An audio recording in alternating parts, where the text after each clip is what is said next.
we're going to Nokron. Well, I mean, I kinda completed Nokron. I guess I want to complete the Ancestral Woods. Like, this is basically supposed to be the next step of this area. Like, I'm on a level that I should be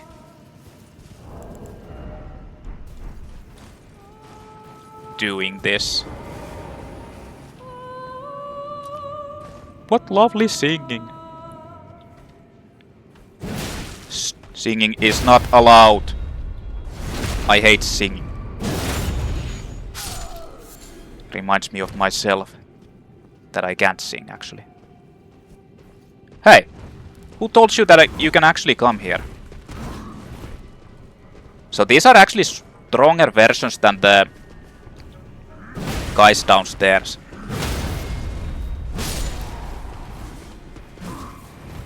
Oh yeah, I'd need to get the smithing stones. I mean, +6 is like bad at this point.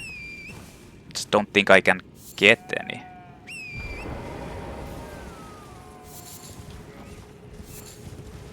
Can't even remember where you can get the bell bearing to buy them.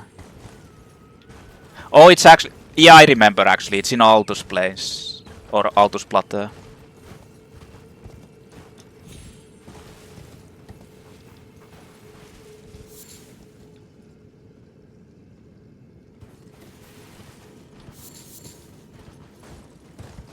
Oh, why haven't you? Played and streamed it. Yet. I mean, well, okay. That kinda explains it. I mean... like, I have a problem with it. I have work, so... when I have work, I'm like, okay, I definitely want to play this when I have free time. And then I end up, like, just not playing them. Just procrastinating. Instead of actually doing it. For whatever reason, now I'm just feeling like I want to play this. I was like, I don't know why. I want to get to the DLC. I want to fight against the stronger enemies. I want to do everything. Now I have to actually, like, get things done before while I have time to do this. Who actually aggroed me? What? Oh, those guys.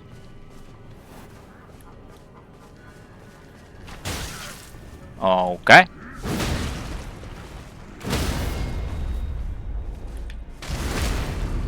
Hey, that guy has glowing face. Horns.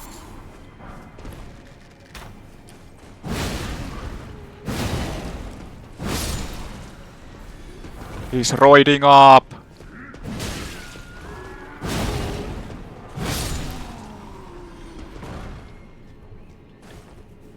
Unfortunately, the roiding up didn't help.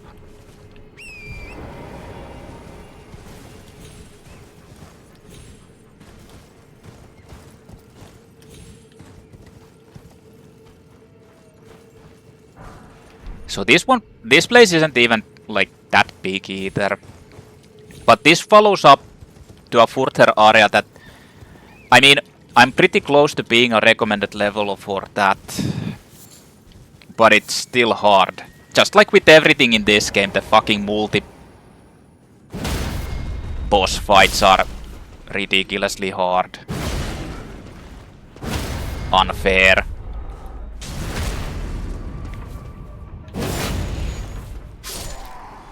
That's actually an improvement they did in the DLC. There's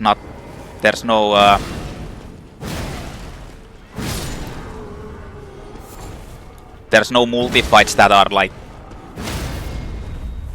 cheap. Actually, I don't remember there even being any multi-fights in the DLC. Or multi-boss fights.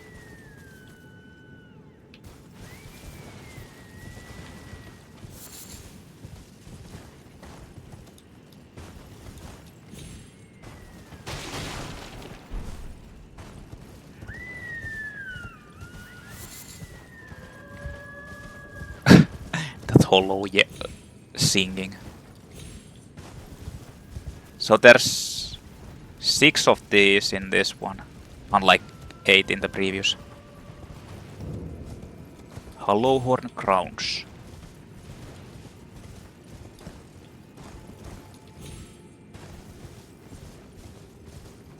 Then you get to fight against the deer again. The magic deer.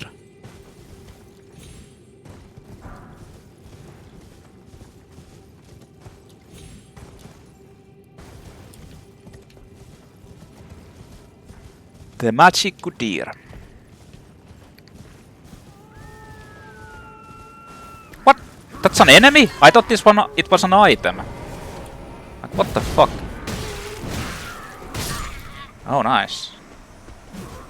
I missed and... well... I missed and I died. Wait, what's the take of Marika? Is it the deer?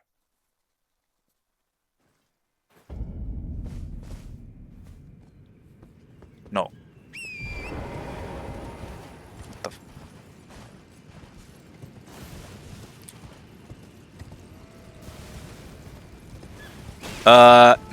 no, I haven't actually. Like, the only mod I had was the Radagon pre-nerf mod, the Promised Consort pre-nerf mod, which makes him be like the way he was originally in the when the game was released. That's the only mod I've actually played or used.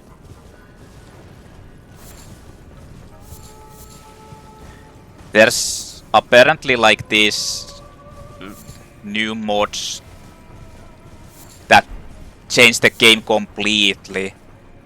What is it, like there's a Elden Ring Reborn or something? I can't remember. I'm kinda interested in that, but it changes like so much of the base mechanics. It kinda feels like a fan-made game, honestly. And I feel like it kind of defeats the point.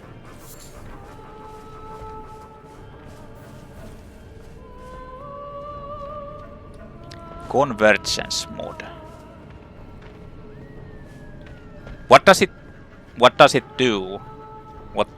What are the bigger changes in it for that?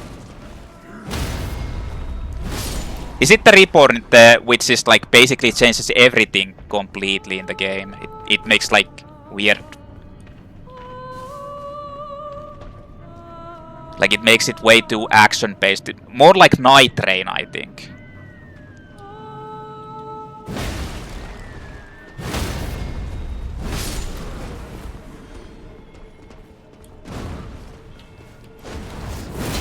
I'm trying to like change the target.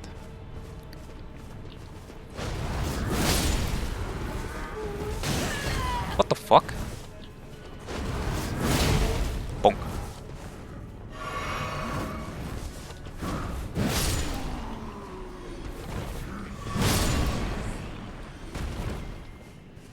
Yeah, like an overhaul.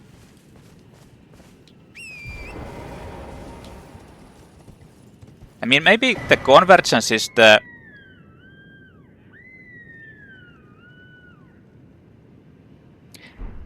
Yeah, I think the Reborn actually is the one I'm talking about or thinking about. The one that basically changes the mechanics into more like Elden Ring, a fast lot of more fast-paced. And I felt like it's kinda too like... I don't know. Full leggings. Leggings fashioned from priestly belts. Shaman leggings. The Ancestral followers live a distance from the Erdtree awaiting new bots. They are certain to sprout from their very flesh and indeed their souls. Shining Horn headband. Headband decorated by a pair of shining horns, worn by Ancestral followers. Horns with buds that also shine are ideal ceremonial items for Ancestral worships. Strengthens Ancestral infant's head.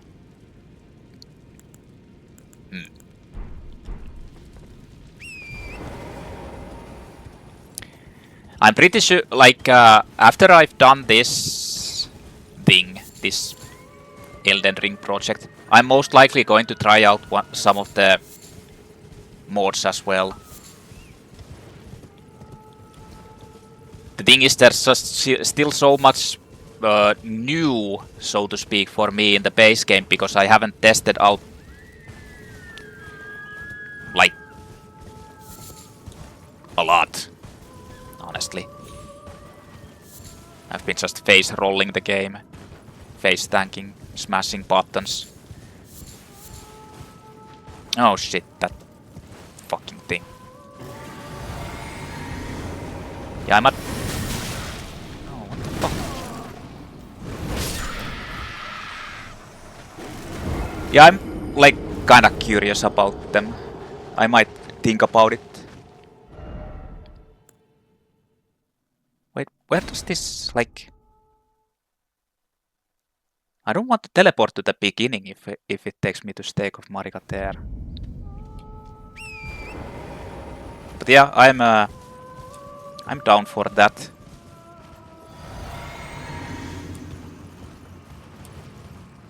After I finish this completely.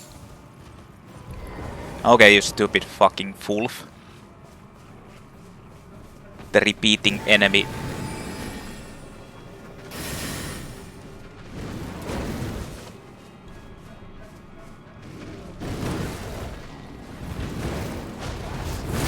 Fuck you.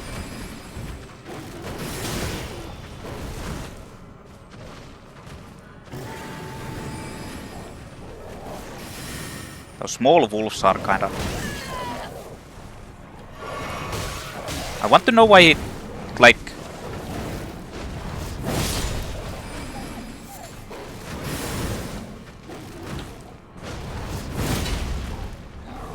Why it targeted the guy on the other side of the map. Or the wolf.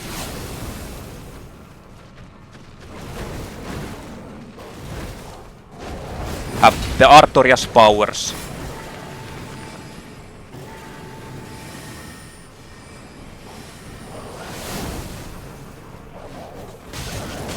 Actually, I noticed that I don't have a MP.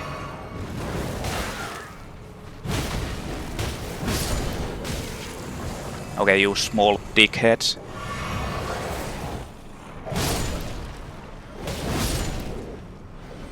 This weapon is decent otherwise, but it has the...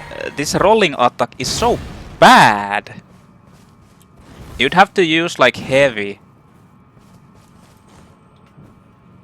Which means that most of the time you can't even punish like anything with the roll.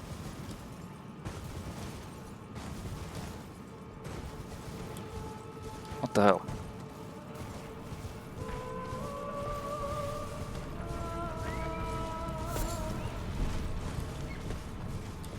Who are these wolves?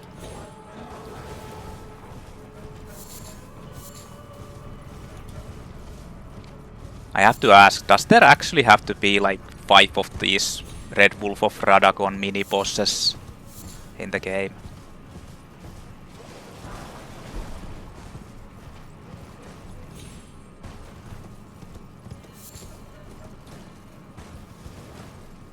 Like there's only 2 variants of it anyway. The other one that does the sword has like the sword slashes.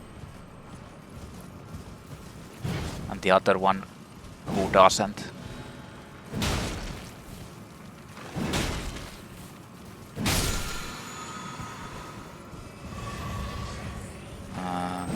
I don't really need this. Like, I'll regenerate them anyway, so... But might as well.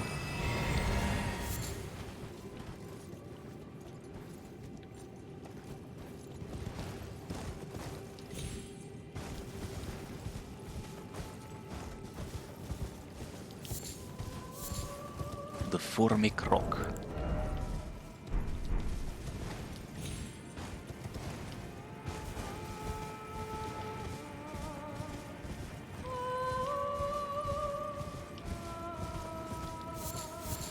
Oh, oh.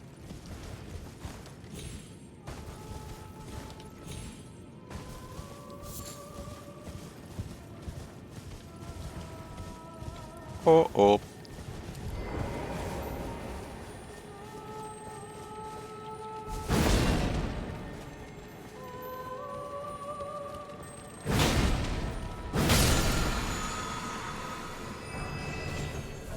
Enchanted Shot.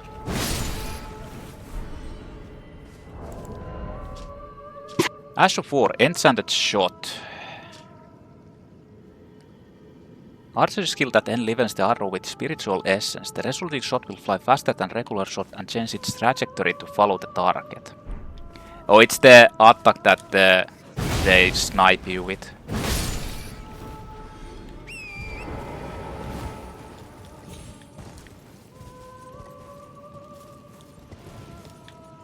So you can actually go over there to...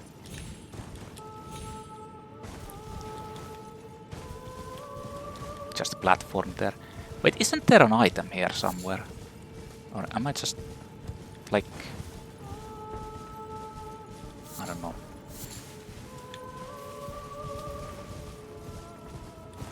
I don't know.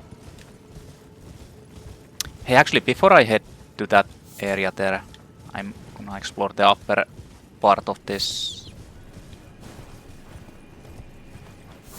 Okay, so there's a path forward there.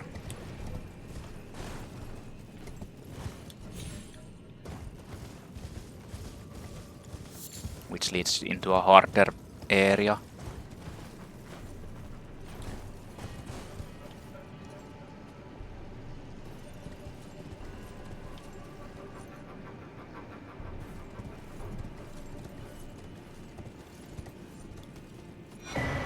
Mottled Necklace +1.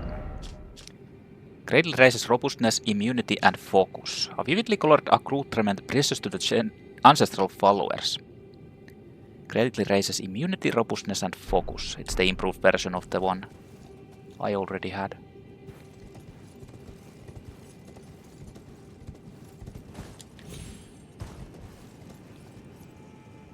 But to be honest, like if you only have one slot to use and there's an enemy that actually deals with an ailment, like specific ailment, you should only use that charm because it's better. Gives higher resistance than that one.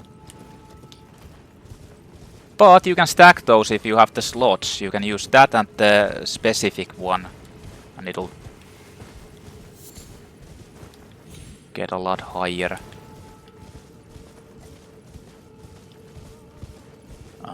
Okay. Guess I was stuck.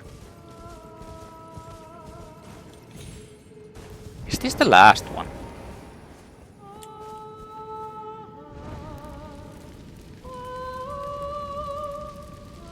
No, I'm still missing one. What the fuck?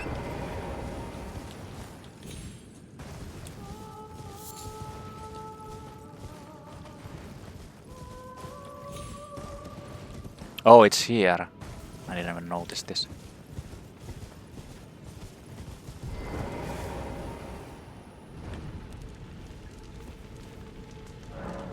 Power gathers somewhere in horned remains. So it's the Ancestor spirit. The magic deer. But first I'll head to this place. Oh shit, I missed. Well, I'm still alive. I actually didn't even take damage. What the? Golden Room 12. interesting.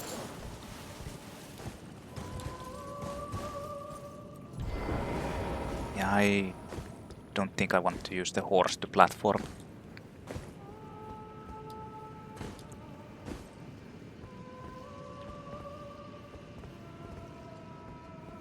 Because it's easy to sleep. There's nothing on the other side. Probably not. I mean, you'd think I'd see if there was.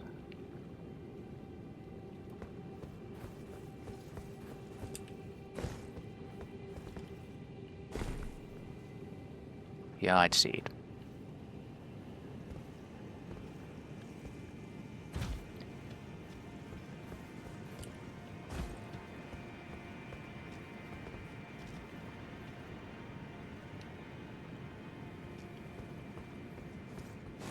Okay, so there's a... Oh, what the hell? I don't have potions. Oh. Hello. I missed.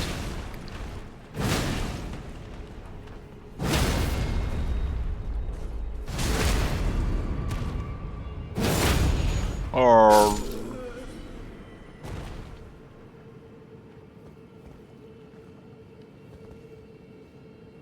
Damn.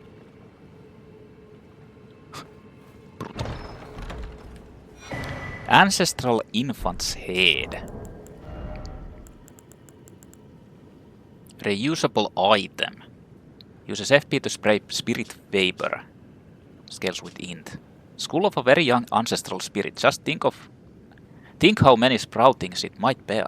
Use FP to spray spirit vapor, inflicting magic damage.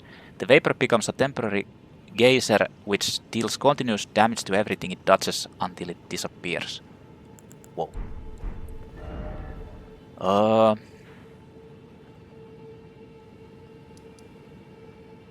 That's everything, okay. Let's go do the boss.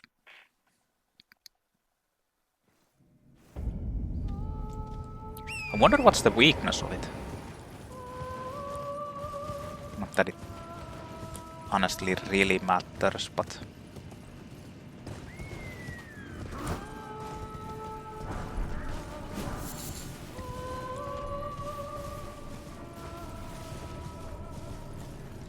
But yeah.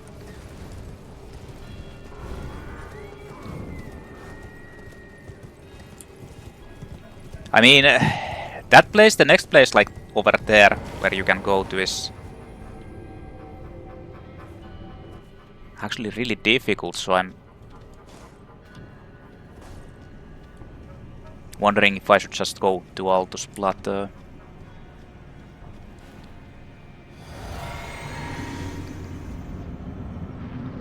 The deer. Regal Ancestor Spirit.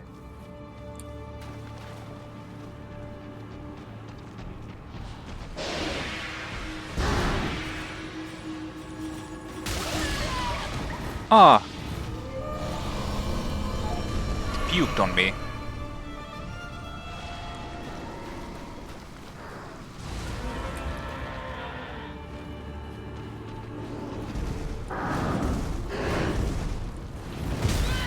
Wait!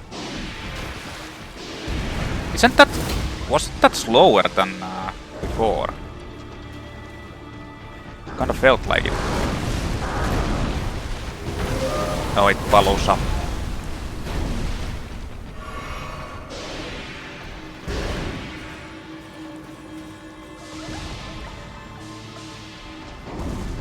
Hey, I missed actually.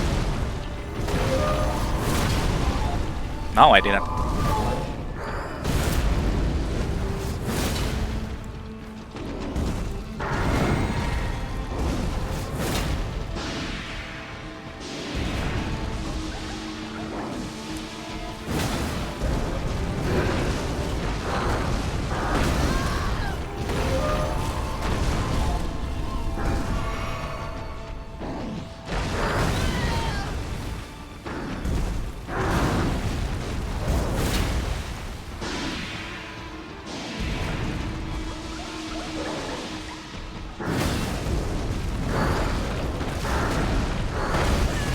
Okay, so in that situation the final attack is like faster.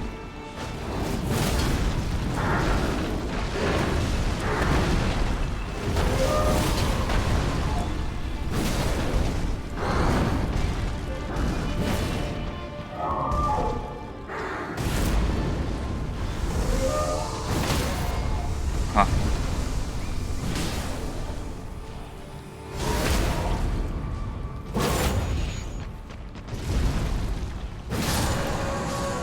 Well, kinda got smacked. Like normally it, I don't know what it started to glitch, but normally it actually uses like a life drain AoE magic thing when it hits 50% health, I think. It started to do that, it got staggered, but I was waiting for it to use it way earlier, and it, for whatever reason it didn't. Which kind of threw me off. And then it got staggered from the when it was trying to actually do it. So, Remembrance of the Regal Ancestor. You actually get a remembrance from this. They consider it to be like an actual strong enemy. Oh, there's nice spirit animals that are dead. Yeah.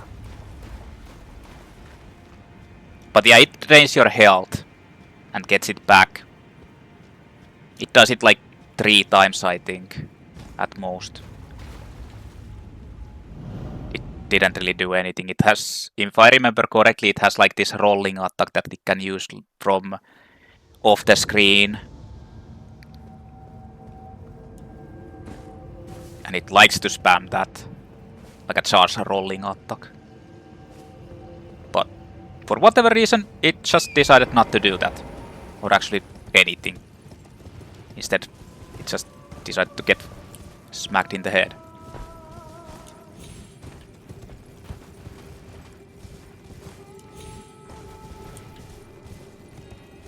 I mean, it's not a difficult boss anyway.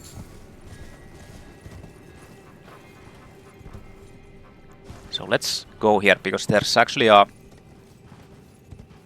grace here too. I'm just not sure if I want to go further on.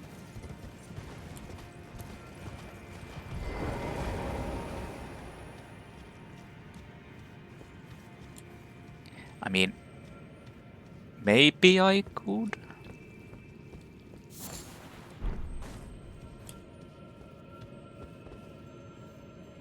So that's where you can jump down to. Now that I think about it, I should probably head to the to Renna's Rise.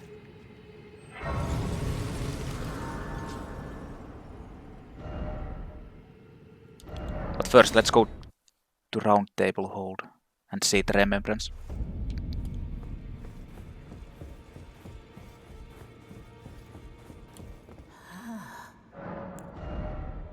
Yeah, nothing here. So, Remembrance of the Regal Ancestor. Ancestral spirits exist as a phenomenon beyond the purview of the Erdtree, like sprouts from death as it does from birth. Such is the way of the living. You get a Winged Greathorn, which is the weapon of some of those guys. Higher Dexterity Great Axe. Actually, kind of a pretty high, like 20. Soul Stifler. Distinctive horn suffused with the power of an ancestral spirit. And this large, wing-shaped specimen is wielded as a weapon of spirit worship. In the ancestral spirit worshipping faith, these are considered envoys, wings made to reap the lives of beings which experienced no sprouting. Unique skill Soul Stifler. Raise the Greathorn's wings to summon a soul-sapping miasma. Enemies in the affected area will temporarily suffer from reduced defense. Ancestral Spirit's Horn restores FP upon defeating enemies. This is actually really good. Item cut from the horse of the Regal Ancestor Spirit. Restore FP upon defeating enemies. A number of new growths bud from the antler-like horns of the fallen king, each glowing with light. Thus does new life grow from death, and from death one obtains power. I want this because that's actually really good. Just like a self, how should I say, like You don't need to waste so many heals or spells or anything, like you can just... Well... I mean... You can use mana to heal yourself. Infinitely. You can spam... spam the skills as well, so let's get it.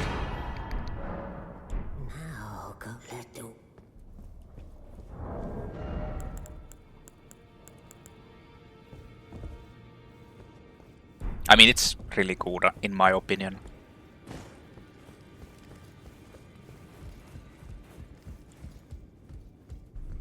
And so is the critical hit FP recovery charm. So I can upgrade this, but the question is, do I... Yeah, let's just do this. At least I get it to +8.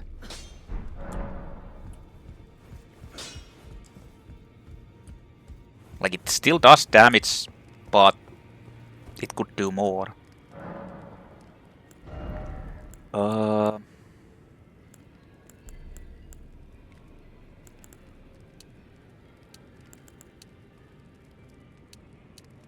kind of want to upgrade Fate to 20, just for the hell of it.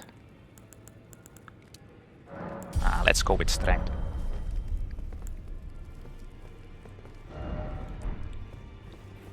Okay, so there's nothing new here, right?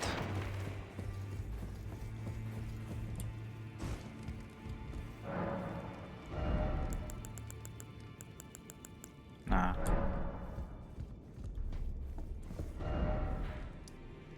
Let's go back. I guess Aqueduct facing cliffs is the place. I guess I could go explore further. No, actually no. I am gonna go visit the Renna's Rise, like unlocking the next part of it just because.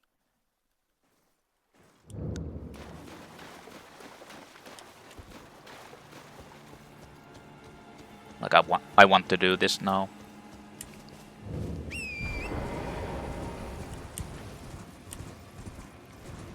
Let's just unlock the Ranni's next questline part. So Renna's Rise is now open. You can come here.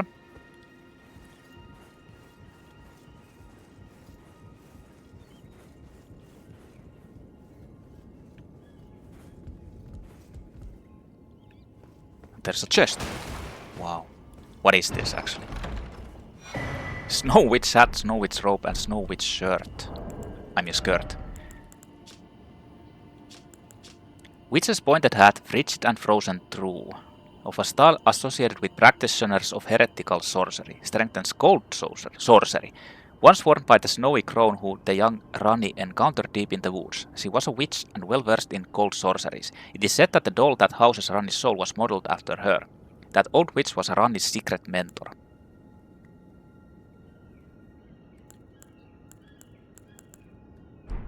That increases cold sorcery. I wonder if it's just like sorcery. Or does it apply to anything gold based? So this Sandy Gate continues on with the Ranni questline. You can come here other way too. Ainsel River Main. Does it look familiar? You can get here via like a coffin, but it would be much later on.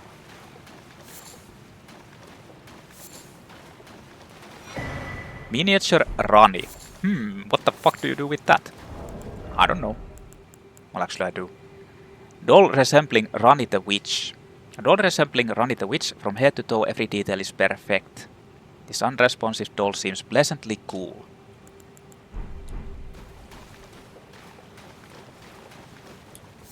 Cool. I mean, I don't know what's the logic behind this, but you're supposed to talk to the doll. Talk to miniature Ranni. talk to it again. And again. Oh, a dogged fellow, aren't we? Or is it merely thy habit to talk to dolls? Fine. Yes, I'm a doll father. Fine. I hadn't expected any soul to recognize me in this guise. But now the cat is out the bag. I cannot allow thee thy freedoms. Perform for me a service as recompense. Eliminate the baleful shadows which prowl these lands. The name of Ranni the Witch is already sullied by thee. I will not brook disobedience in this matter. Perform for me a service as recompense. Eliminate the baleful shadows which prowl these lands. The name of Ranni the Witch is already sullied by thee. I will not brook disobedience in this matter. Damn, so pushy. The thing is, there's only one baleful shadow. And it almost acts like you haven't... It almost feels like they actually wanted you to get that even if you didn't do the Ranni quest line. Because she acts like you haven't met her before and that you haven't been like the most important champion to her by destroying Radagon, getting the Finger Slayer blade and stuff like that. It's so... I don't know, I kind of feel like they honestly were thinking that there's going to be 2 separate ways to get to this. The other one is to do the quest line and then this. But you actually can't get this without doing the quest line. So, I don't know. It's kind of an oversight, honestly, how it's like just... Oh, you random new guy, I have never seen you before, you have sullied my name. Do this for me. You are forced to do it. I have no idea who you are, even though I actually just saw you and stuff. In any case, I'm not gonna do this just yet.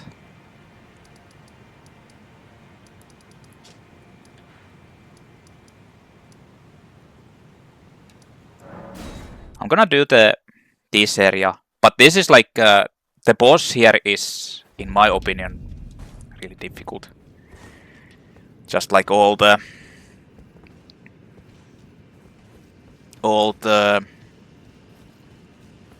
multi-fight bosses.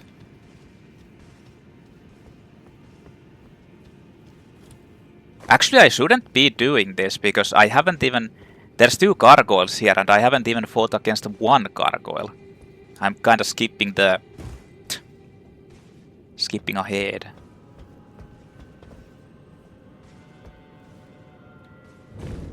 Siofra Aqueduct. There's also a Crucible Knight once again.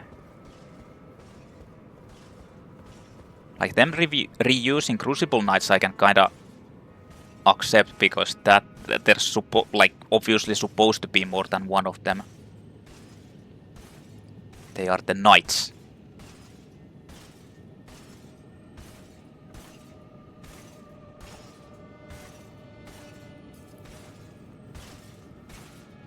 I don't think you even get anything if you kill this guy, so I'm not sure if there's any point.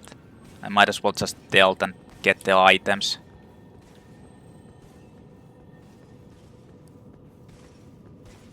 Because you can.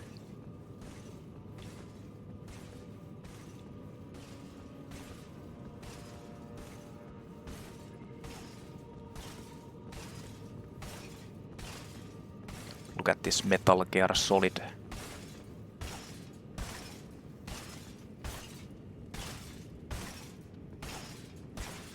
Metal Gear Solid tactical espionage action.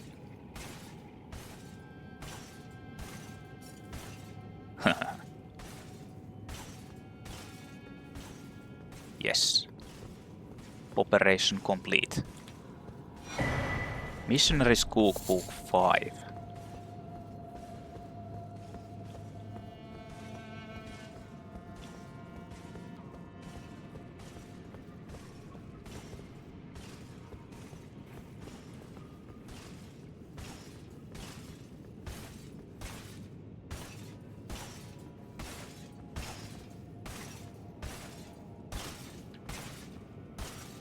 Yes, yes, you go there.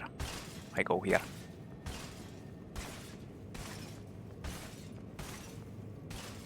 Okay, so Sacred Order bot. Is it like holy damage? I can't remember.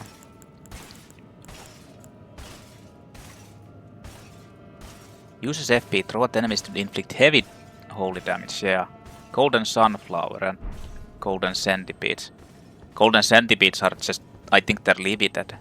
So you can't even get them infinitely.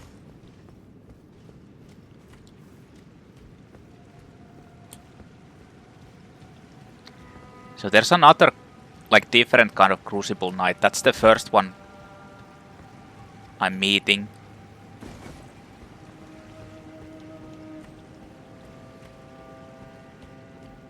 I'm not sure if it actually, this guy drops anything special either. Should I even bother killing it?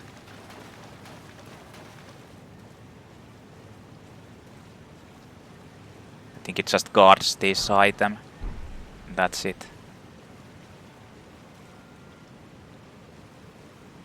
Do I want to kill it? Nah. Nah, he gets to live. Oh fuck. It's the shield man.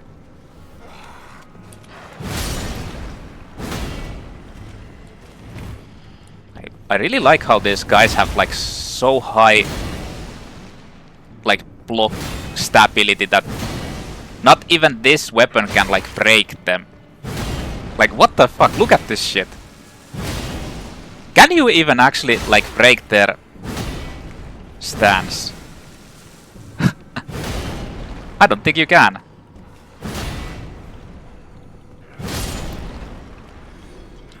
Like I'm using a fucking colossal. I don't know what's this considered to be. Colossal something. The guy literally just tanks that. Yeah. Yeah, definitely possible. Just fucking... I did a Lion's Claw as a starter at... Even then... Order healing. I'm ordering healing. Alleviates Deathblight buildup. Oh. One of the incantations of the Golden Order fundamentalists used by the hunters of those who live in death. Alleviates Deathblight buildup. The noble Goldmask lamented what had become of the hunters, how easy it is for learning and learnedness to be reduced to the ravings of fanatics. All the good and the great wanted in their foolishness was an absolute evil to contend with. Does such a notion exist in the fundamentals of order? Wow, that's deep. Requires int plus fate 11. Depends on how fast you can cast that, it might be like usable, but if it's slow then Golden Rune 13. It's the first one of those I find. Kinda tells you of the level where I am. I mean, I can fight against the boss and I can probably beat them, but I kind of want to do this in order how your recommended levels are supposed to be. So I don't know. I'll at least explore this place. You can actually see an item and an enemy there. Behind that waterfall. Anybody here? Why yes. There are.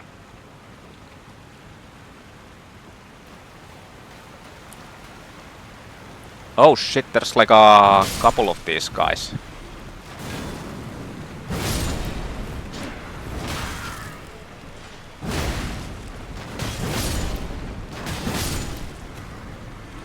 I smack harder.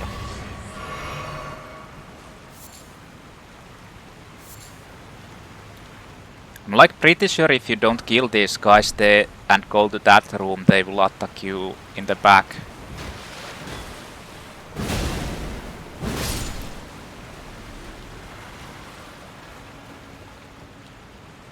Like this place.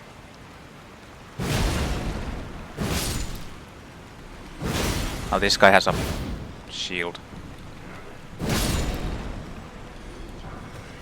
Spirit Flame Arrow. Causes frost buildup. Oh, this is what they shoot. Arrow set alight with Ghost Flame before firing. Deals magic damage while also afflicting foes with the frost. Used by the Company of the Fallen Hawk once ordered to explore the Eternal City. Eternal City. I honestly feel like this is kind of a reference to Berserk or something. Like the Band of the Hawk and all that. Which is kinda like a lot of the game has references to Berserk. Or at least it's influenced by that.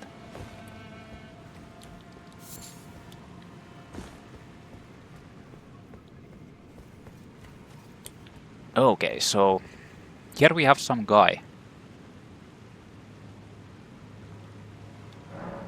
Hand over the twinned armor set. This is the twin of D. He went insane, I guess.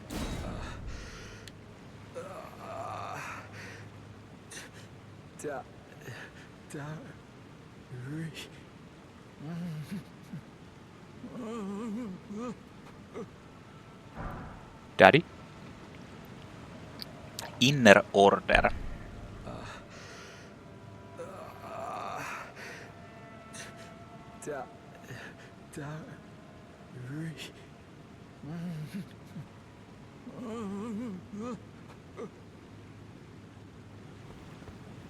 You can actually...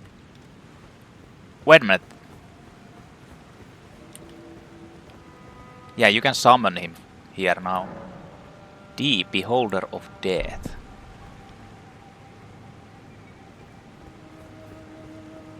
He beholds that death.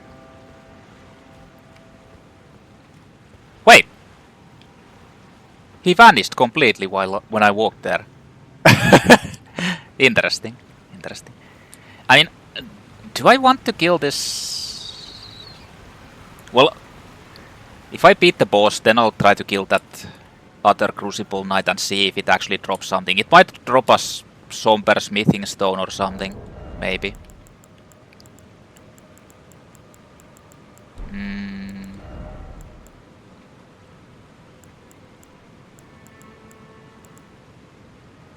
I mean, I think jumping attack is still decent against them.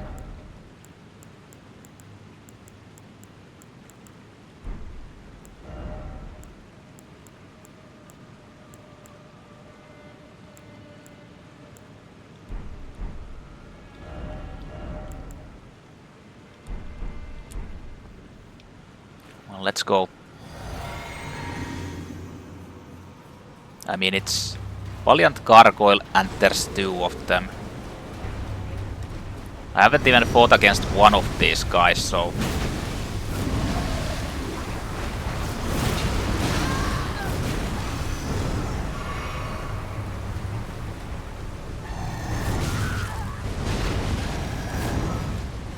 Oh, that was actually kind of close.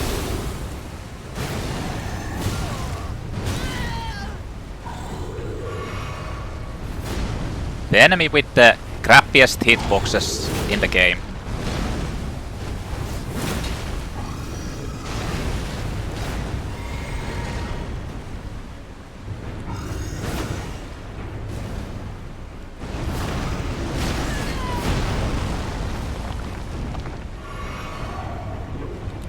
And it doesn't help that they fucking literally like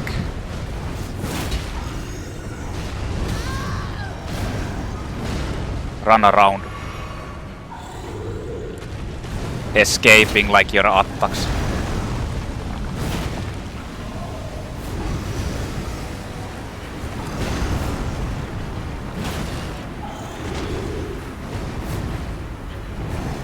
Running out of stamina. Oh no. Okay, I got the other one, but the fucking poison. Oh no.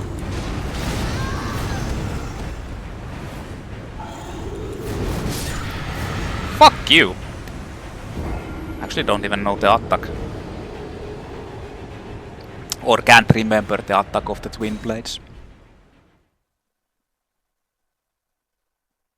I don't know what's with this weird, like, this version has some, like, super strange things going on. Like the whole... I feel like the enemies just backstep a lot more, or backdash, or move a lot more. I never had this problem, like, hitting anything during my playthroughs on the...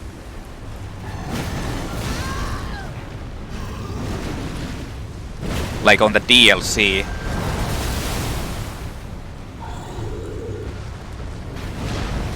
Oh, it did that.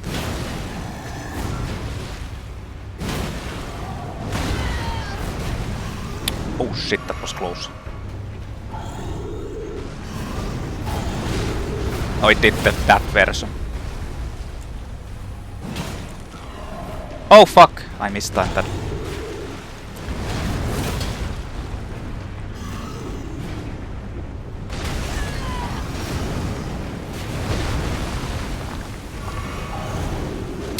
Again.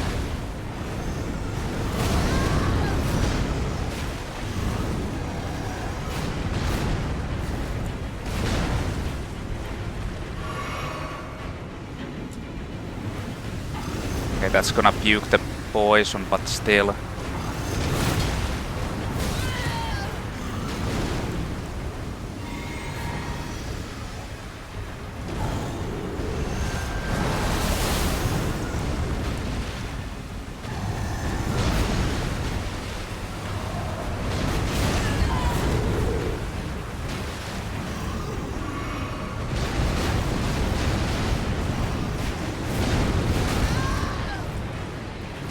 Need to get this guy down, but...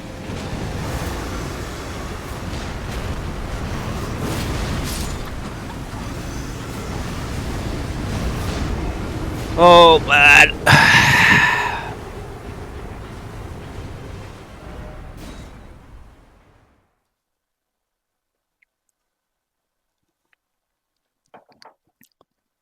Yeah, this is kinda...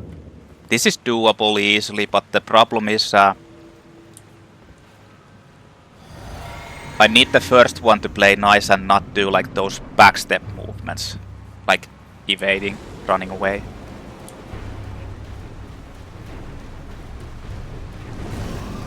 Like this. Not to mention, I think the axe is a better one. Oh.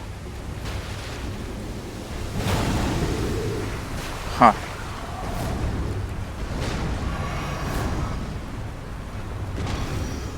Okay, give me the axe actually. Or the halberd, I guess.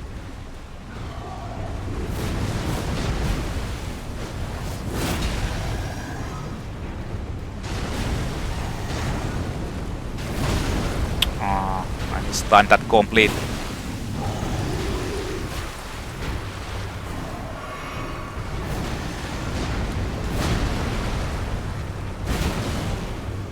What?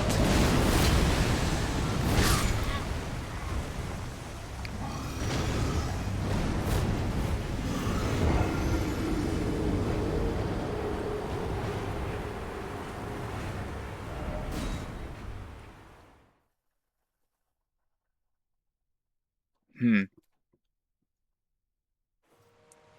how's my actually this one? Oh, it's only 3.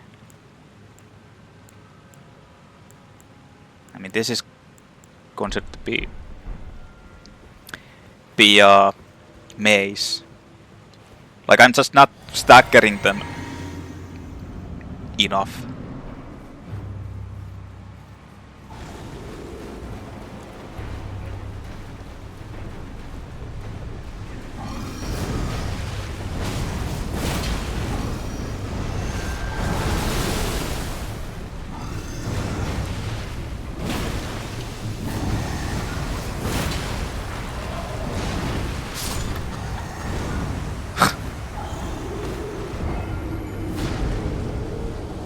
Running out of stamina like insanely fast.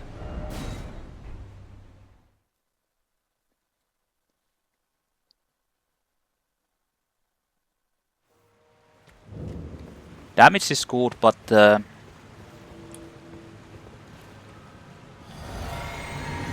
not being able to stagger them is kind of a problem.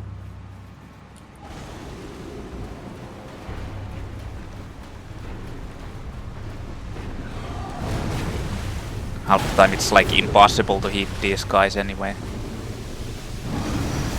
This might have not been a smart choice, but I just wanted to get the damage. Oh, too early.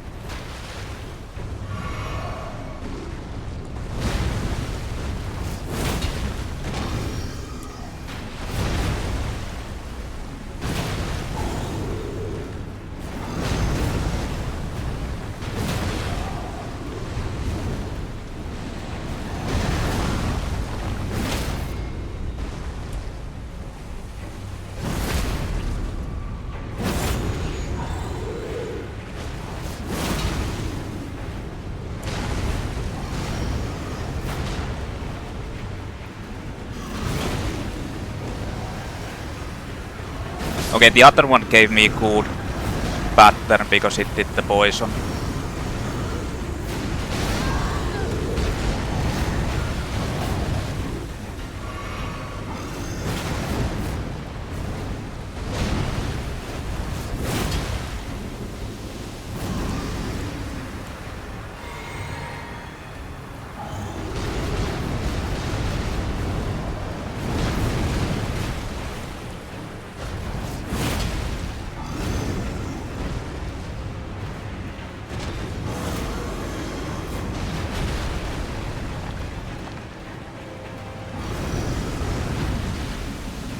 What the hell? It jumped into fucking spew poison. I have no idea about the attacks.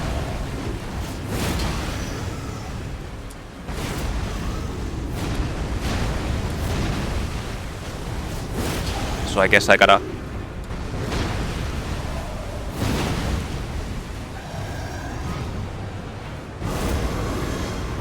Oh, wait a minute.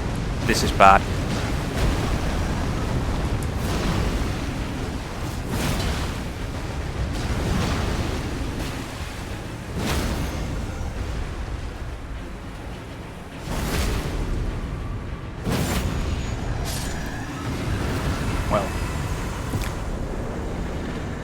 Gargoyle's Greatsword and Gargoyle's Twinblade.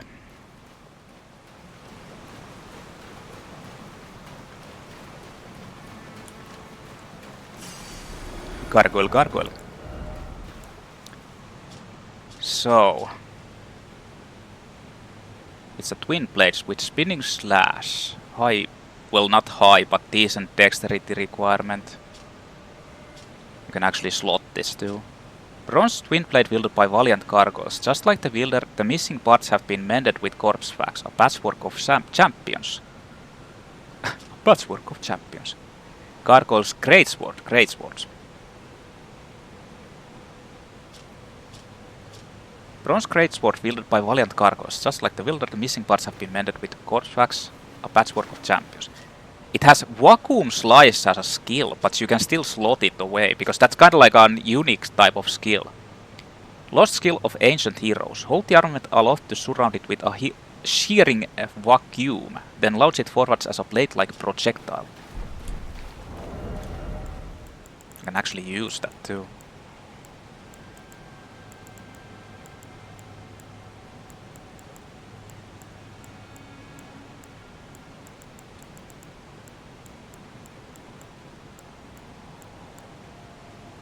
I mean, dual-wielding Flamberts and Gargoyle's Greatsword might be decent. No, actually, Flamberts has a higher dexterity than Lordsworn or Claymore. But I don't know. I mean, you can just do stuff.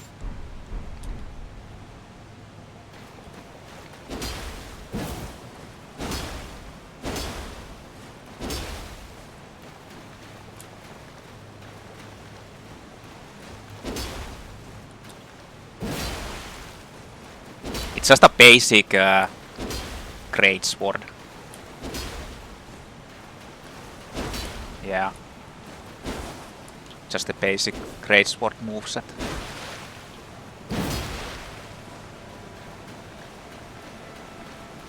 I want to see the vacuum slice.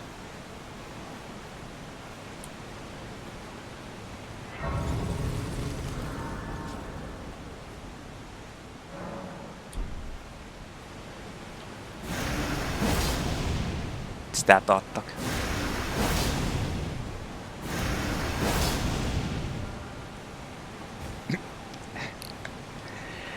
Yeah, that yeah, I'd probably hate that. I feel like that's not a very nice thing to do.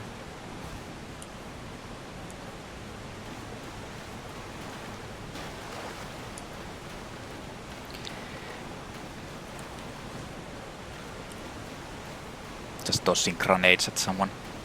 When you're drinking water. It's a simple mistake you can actually make. Like...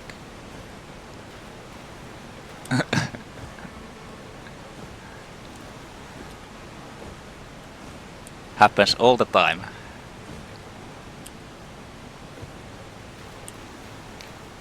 It's kinda... like you forget which hand you're holding what, like you're trying to drink from the hand that has the grenade and just accidentally throw it.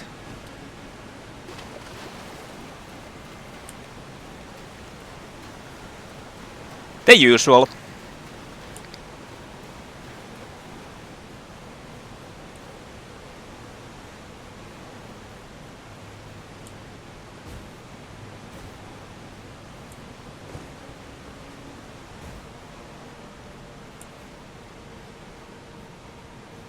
I mean, that kind of reminds me, like in Call of Duty.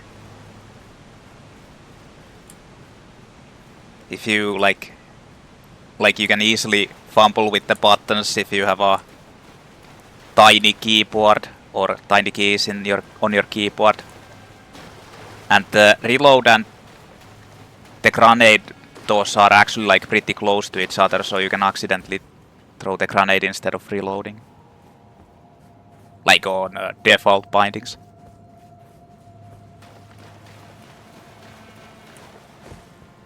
Same deal. So this is just a giant area of nothingness. Wait, there's actually another path, yeah, over here.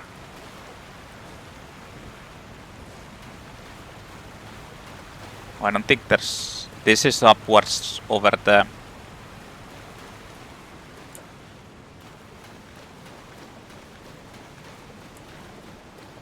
over the waterfall area, I think. Nothing there. Don't know why it exists. Okay, so this is where you go forward and you actually get to the part... Remember Fia? Well, this is where you basically continue her quest line. Or should I say it's like Rogier Fia D combination quest line. For that, we need to rest in a coffin. just what I like want to do the first time I see a stone coughing somewhere. I just want to go in there and rest in it. That's my first thoughts.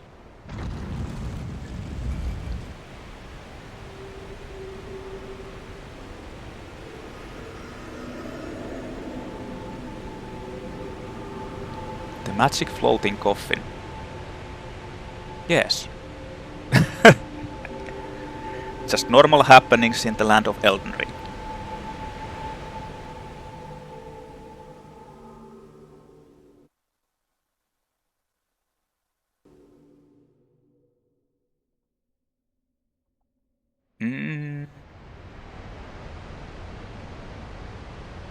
Wait. The crocodile dog hybrid thing. No, do you mean actually? You mean the? Do you mean the Outrider, like the frost dude? I'm not sure what you mean. Yeah, the Outrider Knight in the where you meet the Onion Knight. Yeah. The first one you actually meet. Yeah. Congrats. Like when you get there, it's kind of a bullshit enemy, in my opinion. So congrats. So we got to this place.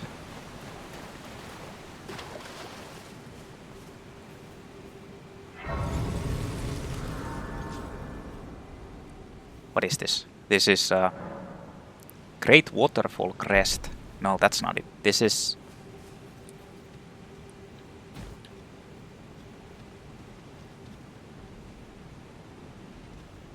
Well, anyway, this is like... Is it Deeprooth Pass in this area? I think it is. Deeprooth something.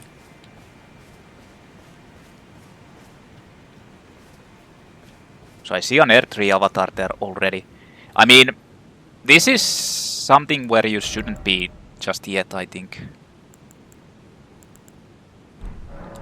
Actually, I can just level this.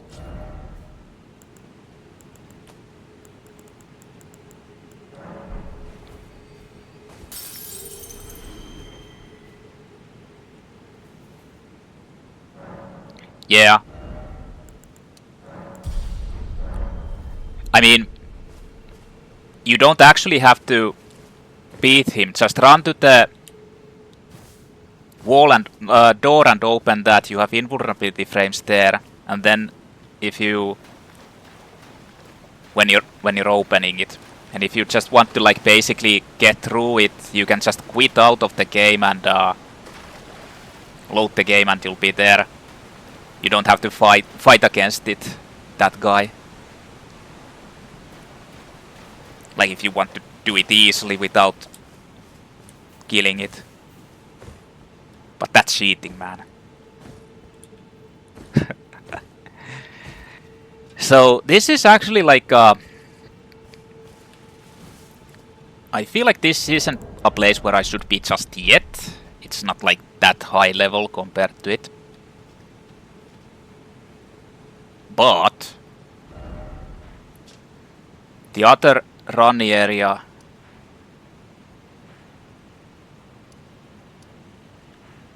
the Ainsel River, is basically the next part I'm going to be doing.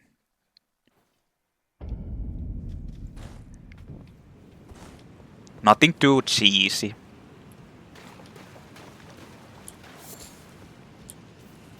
We wouldn't use those cheese tactics.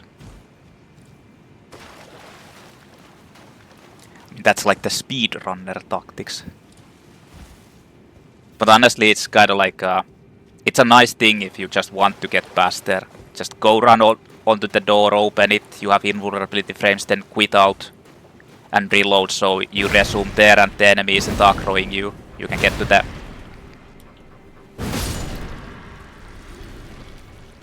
to the bonfire easily.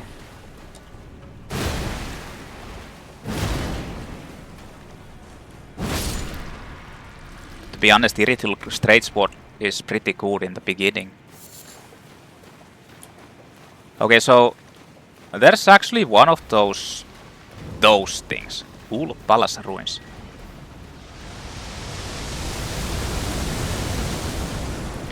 I need to run there behind these walls. Like, I don't need to, but you kinda should.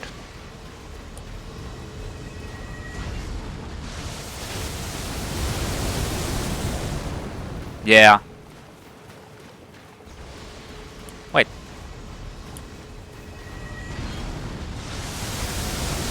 I actually need to run there from here. Really?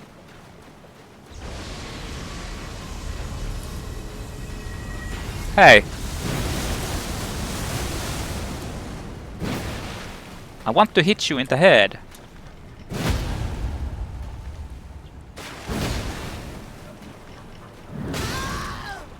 I want to hit you in the head.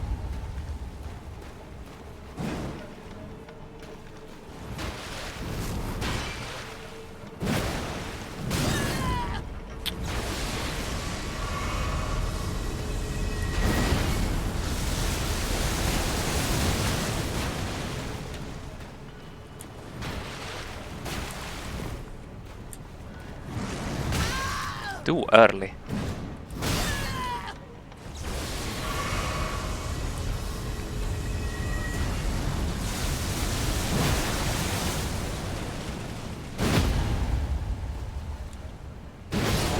Okay, die. One shot by the demon. Somber's Meeting Stone 7.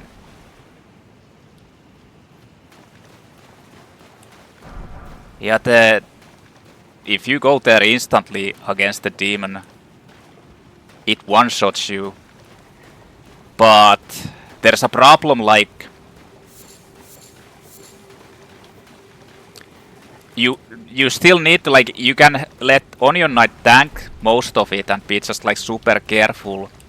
But the problem is Onion Knight can actually die to it, and then the questline is, well, pooped.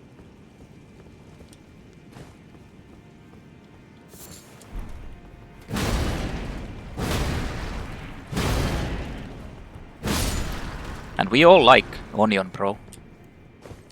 He's cool guy. Like, even if you don't like any of the characters in Dark Souls, you gotta love Onion, bro. I mean, Soler is overhyped. Onion, bro, is the best.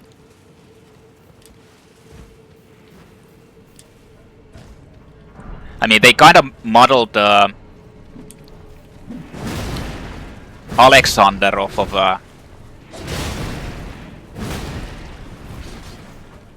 Onion Knight. Basically has the same... I think he has the same voice actor. Or maybe he doesn't. At least very similar.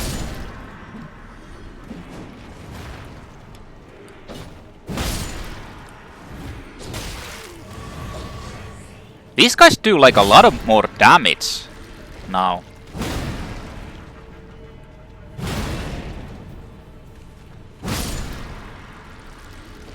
Son of bitches. Yeah, they both have jolly round figures, and they both are kinda jolly. And they both are actually pretty helpful, because Alexander, you can summon Alexander to, like, well, at least 2 bosses. I think you can actually summon Alexander to 3 bosses. Fire Giant, Radagon, and I think the Magma Worm also in Volcano area.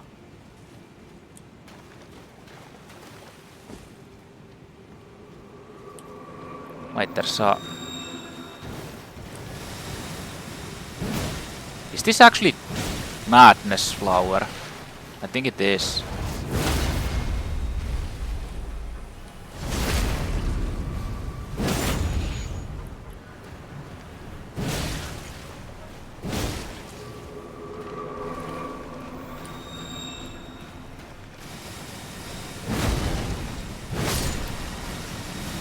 Yeah, they are.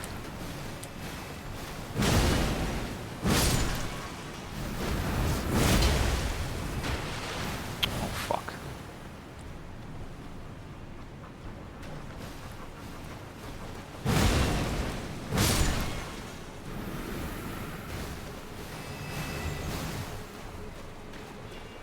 This is actually one of the things I don't understand. Why did they decide to like randomly put like a madness flower here?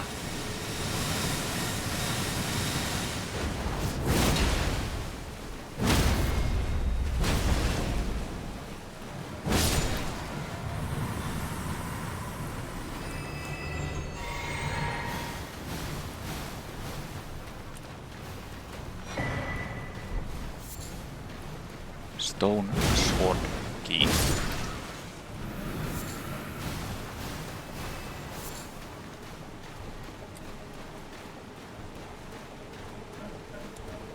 These guys didn't really pay any attention to the fight right next to them.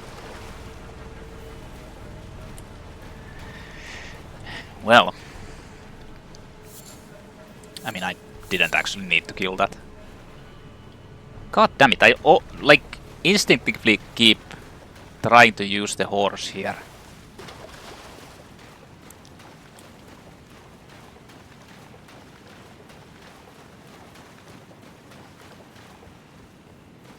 Let's go further.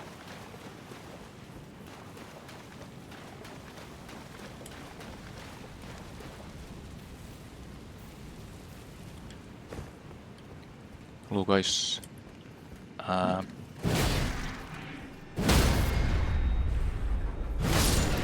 Oh fuck!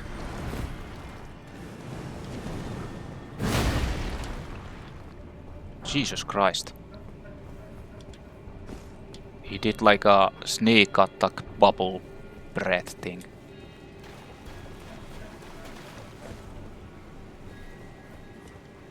I almost got hit by it. Completely. Okay, I'm out there. There's nothing here.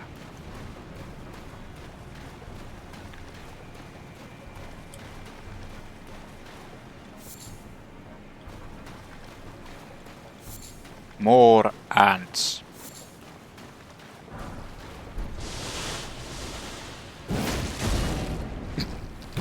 What the fuck was that?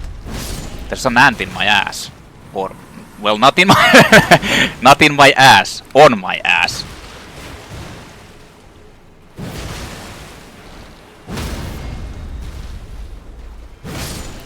You can't riposte this. Or critical strike them.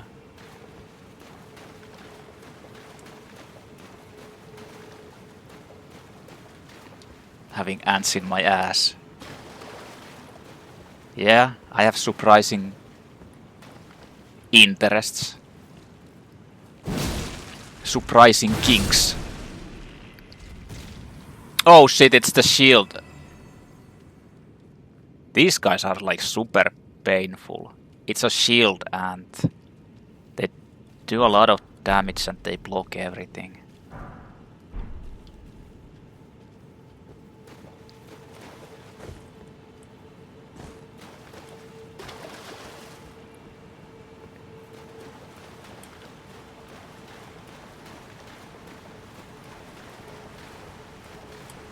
I'm actually gonna get the grace from here before trying to mess around with that, because if I'd have to guess, it leads into one of those nests with the ants.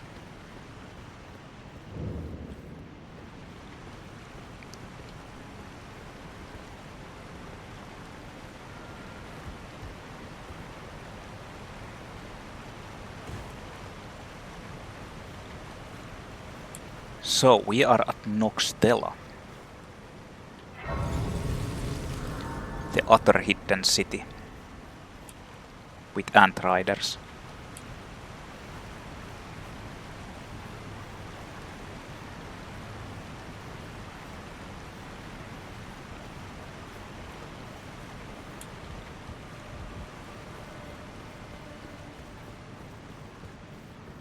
But I'll be back there. After I deal with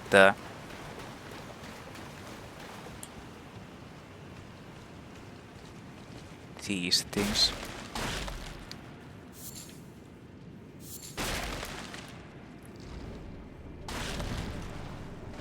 Like, the thing about these enemies is also that they do like poison.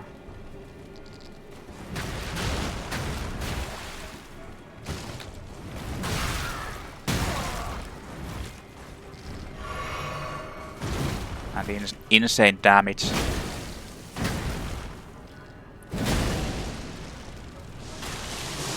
Okay, I aggroed the other one as well.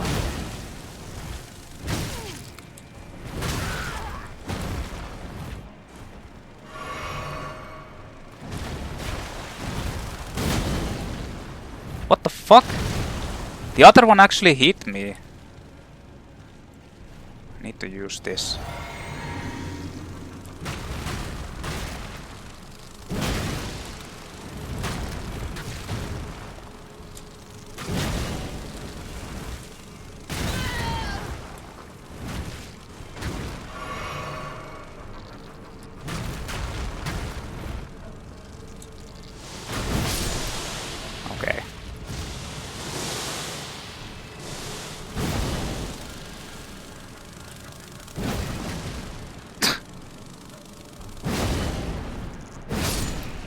Damn.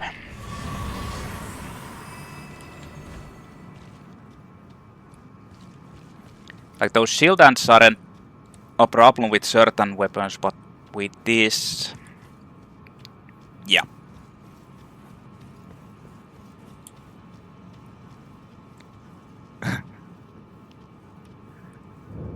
Cool Palace Ruins. There's a guy T-posing here.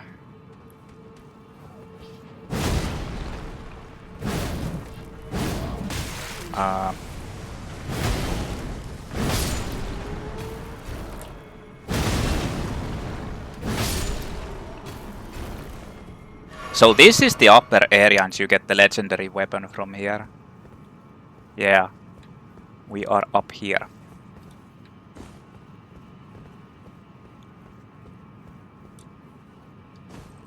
Nice. That's actually if you use like heavier. If you use heavier weapons, it's actually really good.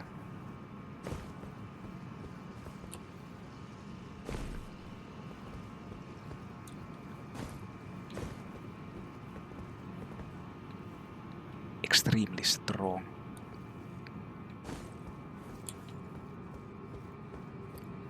So this is the upper area. There's the chest that we saw way before.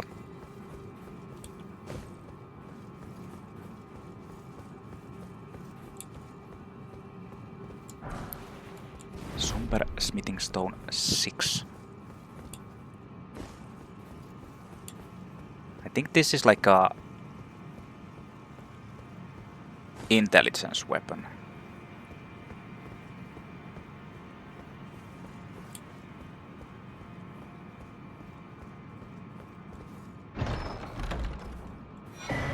Wing of Astel. Yeah, it is. It's actually not legendary, but whatever. Wing of Astel, curved sword, int and dex. Sword fashioned from a delicate wing, suffused with the magic of the stars. Strong attack unleashes a wave of enchanted light. Granted from a relic of the natural born of the void, who is said to have assailed the eternal city. Unique skill Nebula. Imbue the natural born's wings with magic to send forth a dark cloud of stars that lingers briefly before exploding. Never tested it. Not sure if it's actually good or not. And I can't even actually test it. Yeah, it requires way too high int.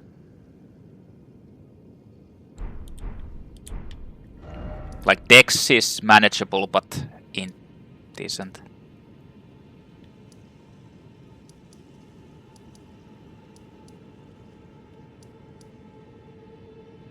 So, I can't get back here. Back from here. I need to go. Hey, hold on. Actually, did I buy all the items from this guy over here? I mean, I could use my runes to just buy.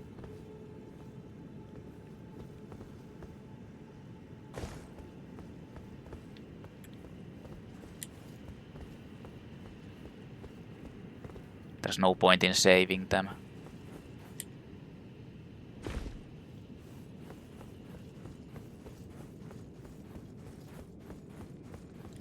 Well, divorce from one's trade. Yeah, I actually bought everything from this guy. Well, everything useful.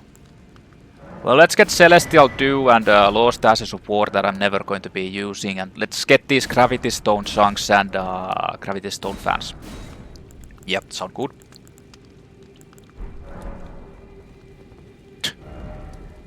Never going to use those, but whatever, let's just buy it out.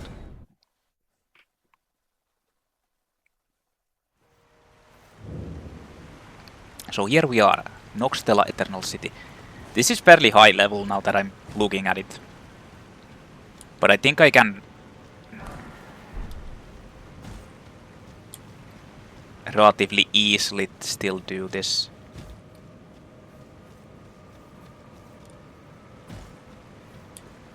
Honestly, I'm not sure what the recommended level for this is. If I'd have to guess, it's 80 or something.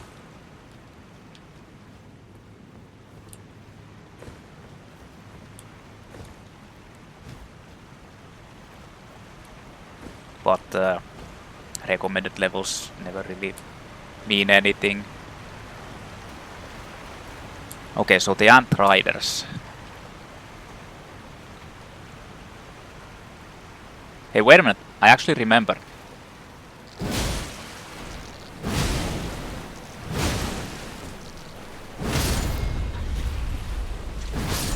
Oh.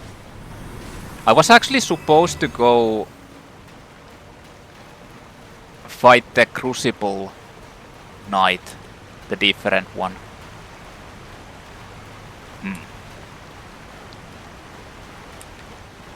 Well, I'm gonna assume it doesn't drop anything.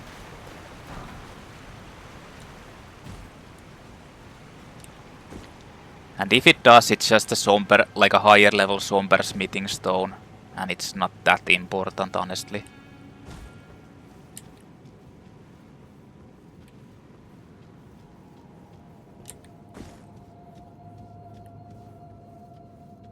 I'm going to be fighting against that type of enemy anyway at some point. Smithing stone 6. Drawstring holy grease. Holy.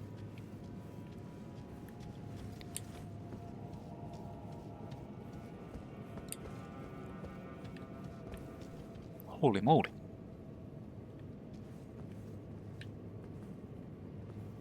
I mean, I don't really want to fight against everything.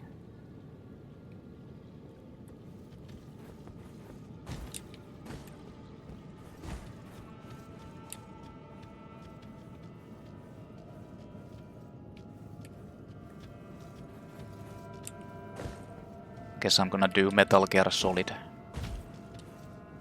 and sneak past these guys.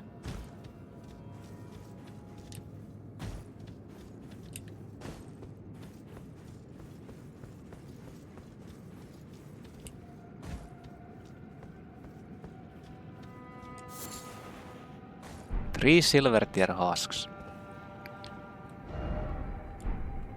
So that's supposed to be actually a lake. Doesn't look like it.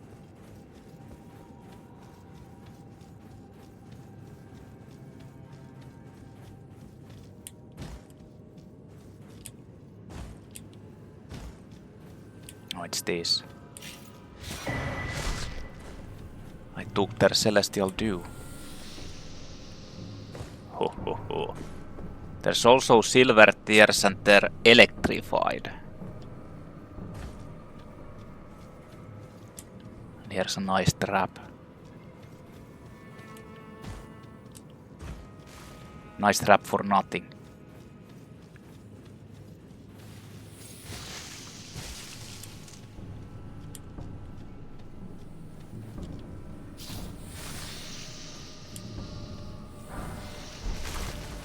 Oh.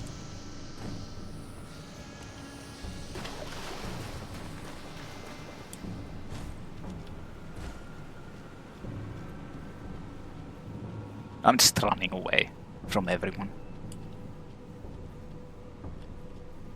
But I want that Ghost-Glovewort, whatever it is. I must have it even though I'm never going to be using it, but still.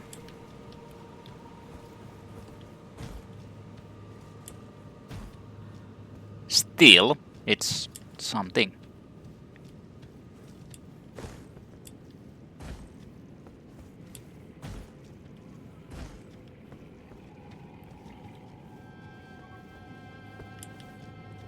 So I guess I should explore this upper area first.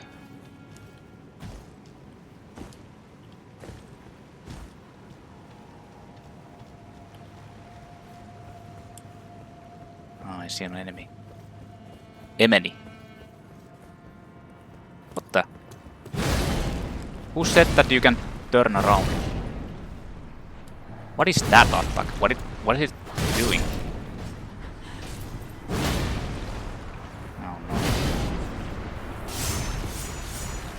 Whoa.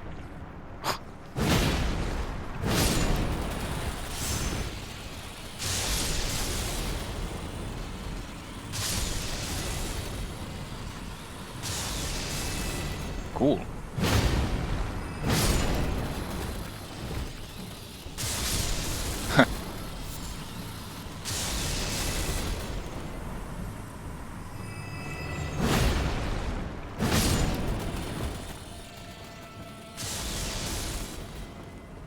Very exciting. Very explosive.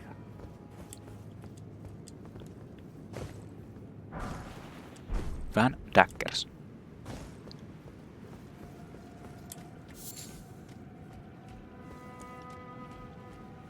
Oh, there's an enemy there. Seems like a tough guy. Tough guy or a girl.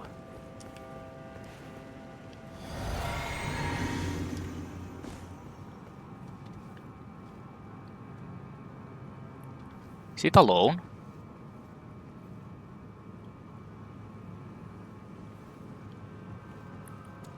Wait a minute. I thought it was actually like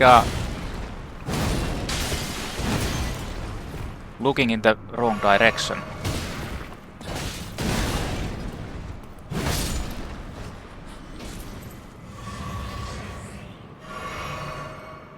Oh, this is a chest. Ant's skull plate. Great shield, you get the thing's head. Causes poison buildup. Huge head of one of the giant ants which inhabit the 2 underground rivers. Used without modifications as a shield. Excels as at repelling enemy attacks. Giant ants are venomous creatures, granting a boost to immunity when wielding this shield.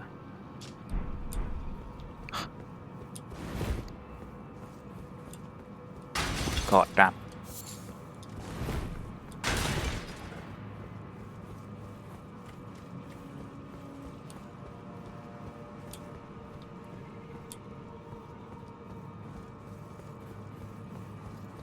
God damn.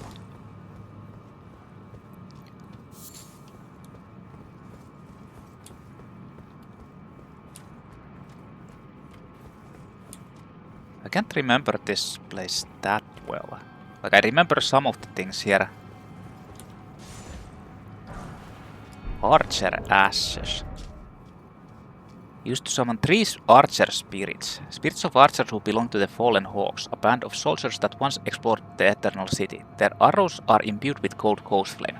Though their methods are somewhat crude, they work well as a squadron, firing a hail of arrows in unison at the sound of a war cry.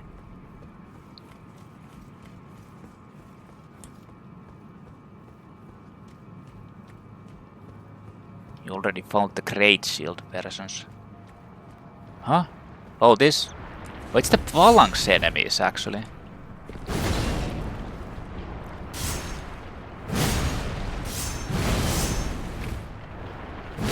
I like how they basically miss, like... Even though I'm just standing there wailing on them.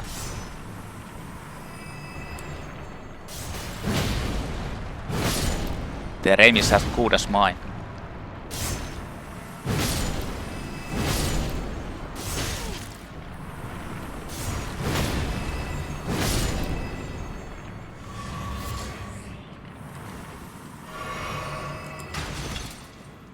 Okay, so here's another chest. These are hard to see unless you know that they are there. Ghost-Glovewort Picker Spell Bearing 2. Yes, that's... It gives you Ghost-Glovewort 4 to 6. 4 through 6. I mean... I don't need that.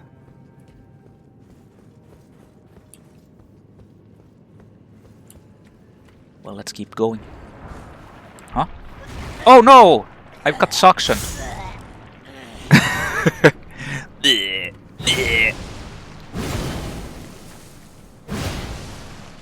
Actually didn't see that.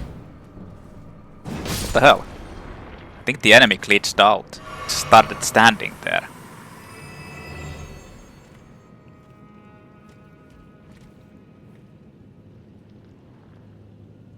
I didn't actually even see that enemy at all.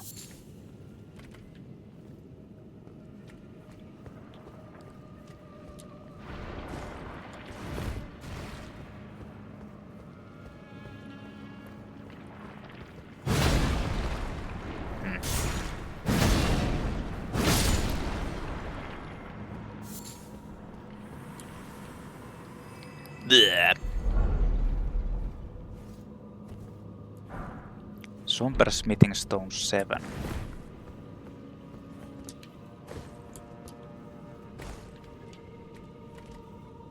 I mean, I could upgrade my other weapons too. Like the weapons that use Somber Smithing Stone. There's actually a crystal giant ball there. It will try to roll over you. It's coming. And double stone sword key door.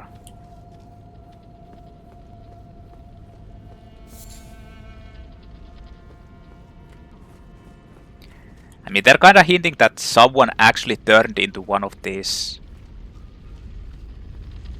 balls. Oh shit. Got angry.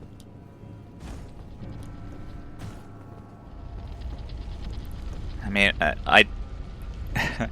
someone wanted to be reborn into one of these. It's kinda... Like, what the fuck? No. You stay there.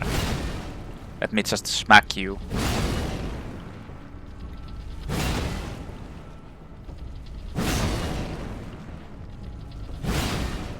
No, stay there. No, I'm powerless against this edge. Was it a good reborn? Or rebirth?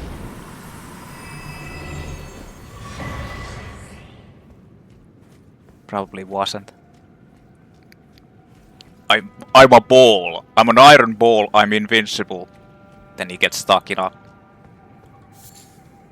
hole. I can't do anything.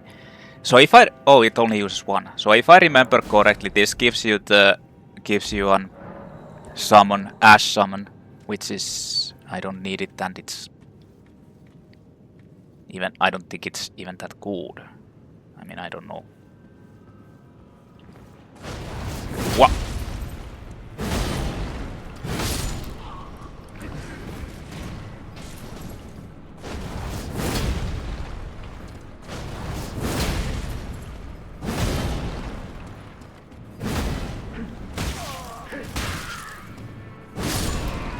I'm honestly like really sure that in this version they are like dodging more.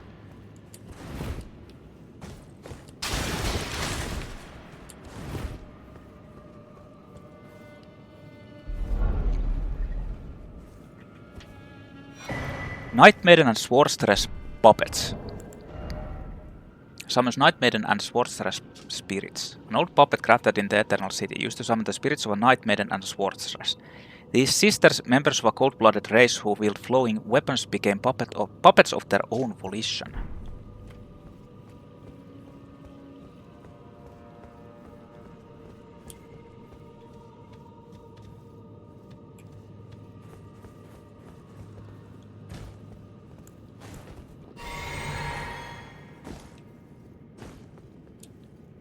Interesting.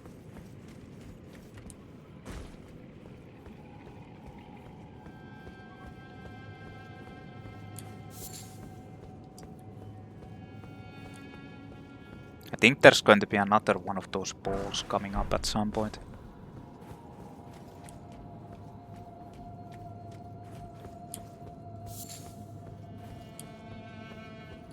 I still haven't explored the bottom area.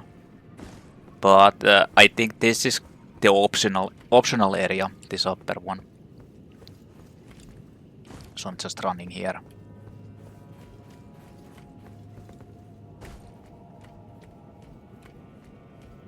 Yeah, there's a trap with the ball.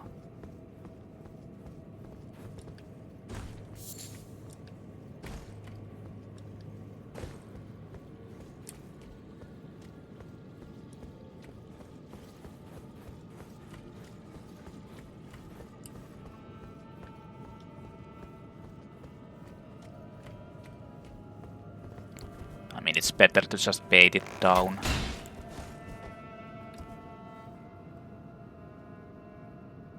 Huh?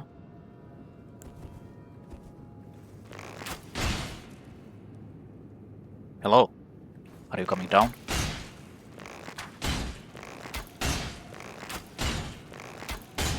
I mean, if you aren't coming down, I guess I'll just kill you like this.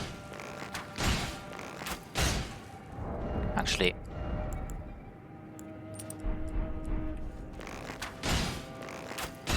more damage.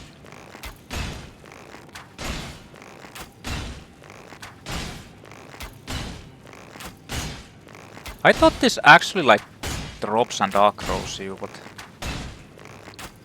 I guess it only triggers if you go there.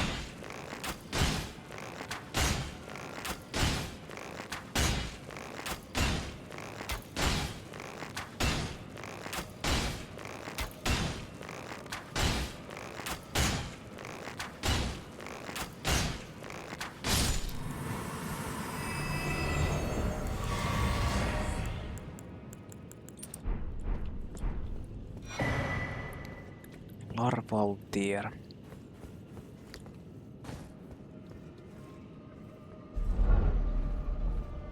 Oh, it's a legendary item. Great Ghost-Glovewort. Yeah, he was just stuck. I helped him down with my bow. He should be thankful to me.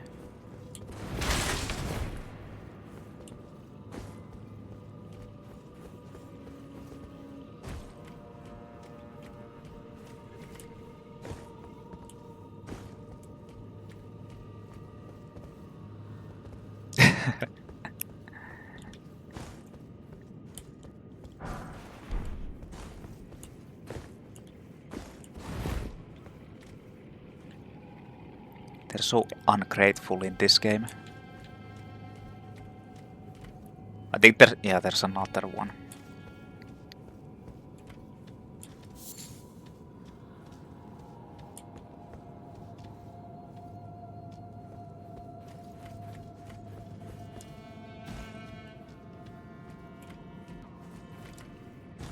I mean, I pull it down and fight against it in like a corner or somewhere, because using arrows just to kill it is not very cost effective.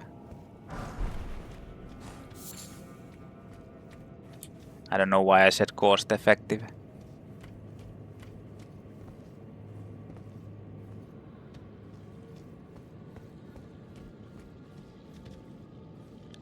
Good luck. Although, well, it's not that dangerous.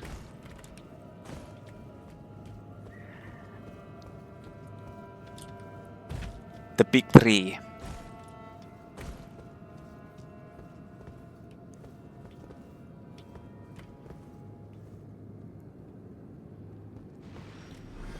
Whoa. What the? I'm pretty sure that is a giant ball. Yeah, it is. There's also these things. Wait a minute. Does it actually spawn those things infinitely or? Yeah, what the fuck? It actually spawns those things infinitely? Interesting. Well, I guess I need to actually shoot this guy. Oh. Well, this one came down.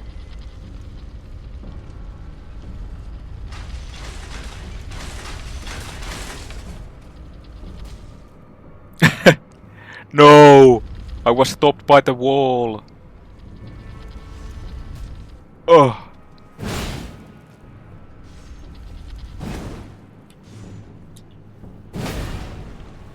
Actually missed.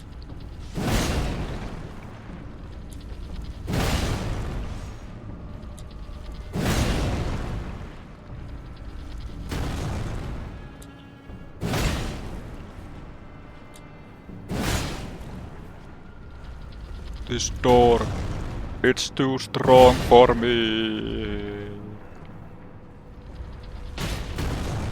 My powers of pollination don't work.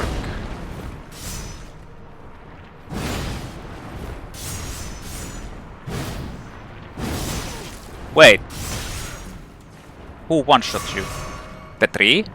Did it splat on you?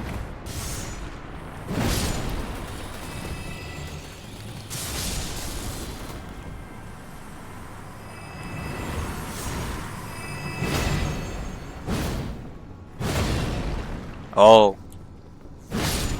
The hand smack.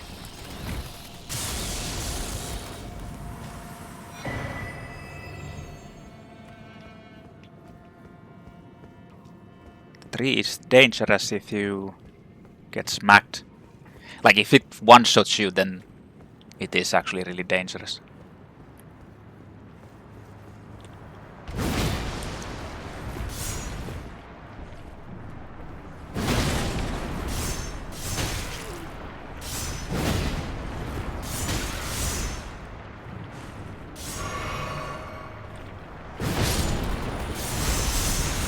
Yeah, the Den Viger might be the issue.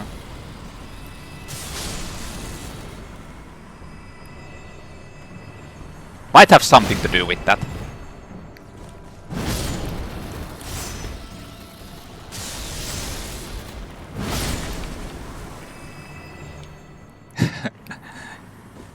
I mean, if you have Den Viger, don't you die to those,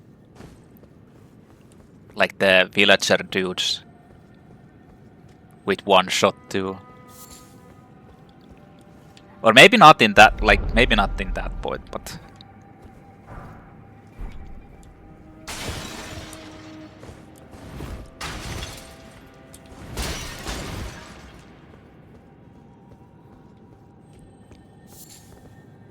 I mean, good luck with Den Viger against it. You're gonna need it.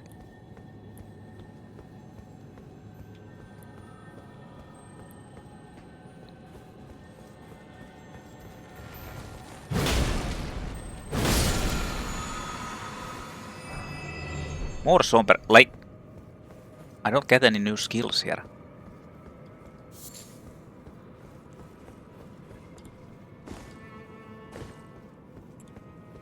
No new skills to be found. I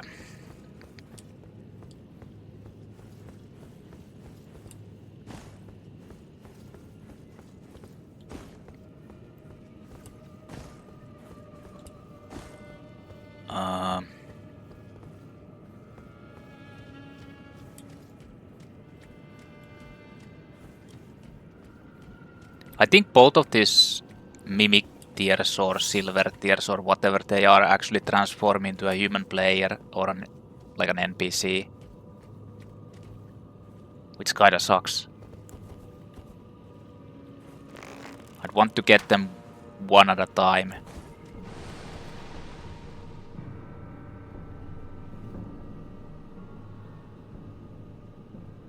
Huh? It didn't even knock-roll me, even though...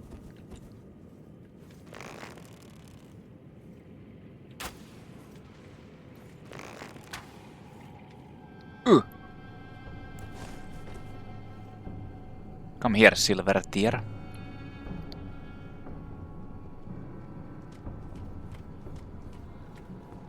It's patches. No.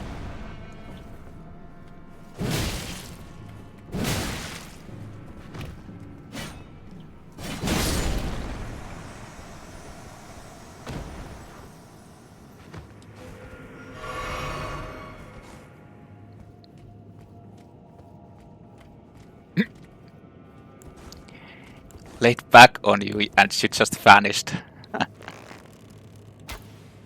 Phased out.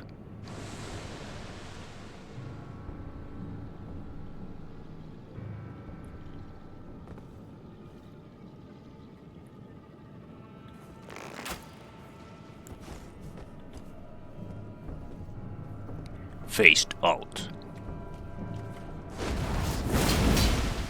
Huh.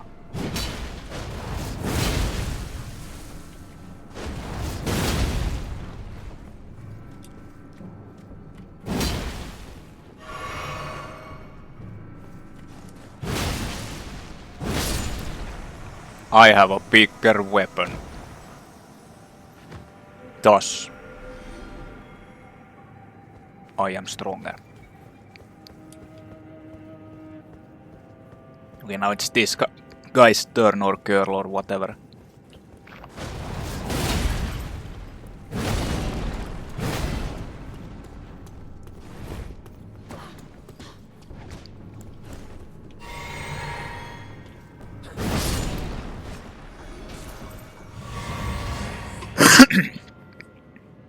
Good thing you recovered the bottles in this place.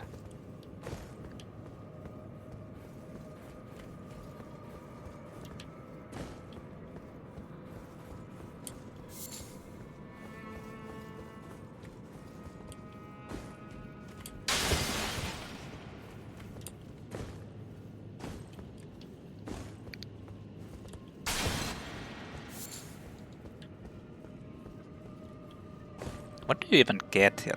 I think it's like something... It's a legendary... Moon of Nokstella. Oh, that's like increases memory slots, yeah. This legendary talisman is treasure of Nokstella, the Eternal City. Increases memory slots. This talisman represented the lost black moon. The moon of Nokstella was the guide of countless stars.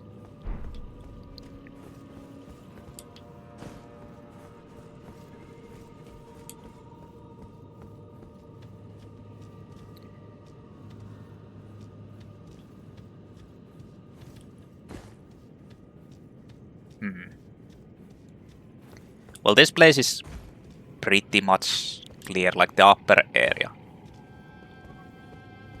There's still stuff underneath.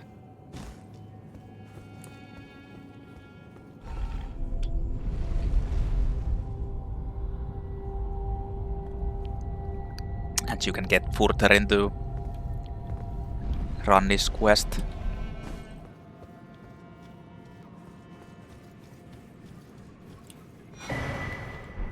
Golden seed.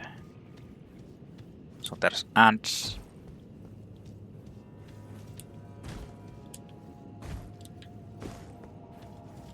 Ants and ants.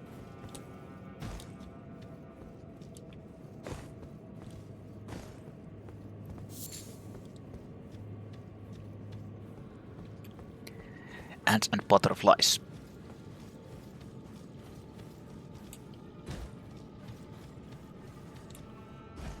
Hey, wait a minute. Where did I come from? Not from there.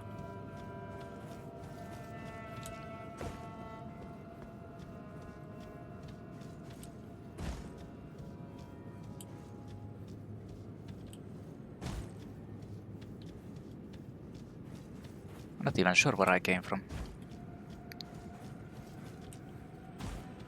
Oh, from here, okay.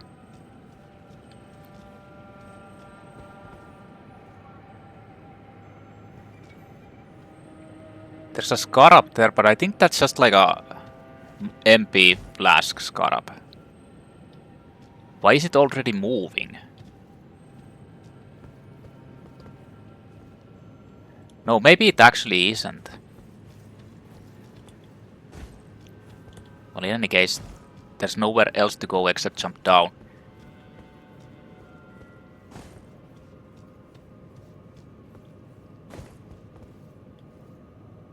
And not aggro this.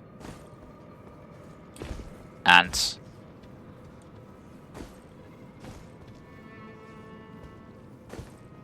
Or that ant rider.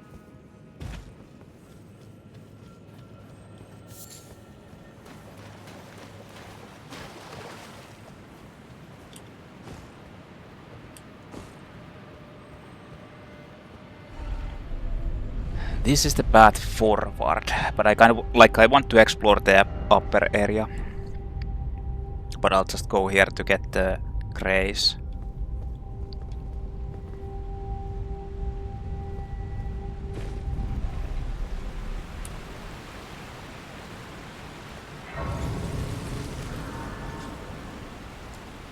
You can talk with Ranni here, I think.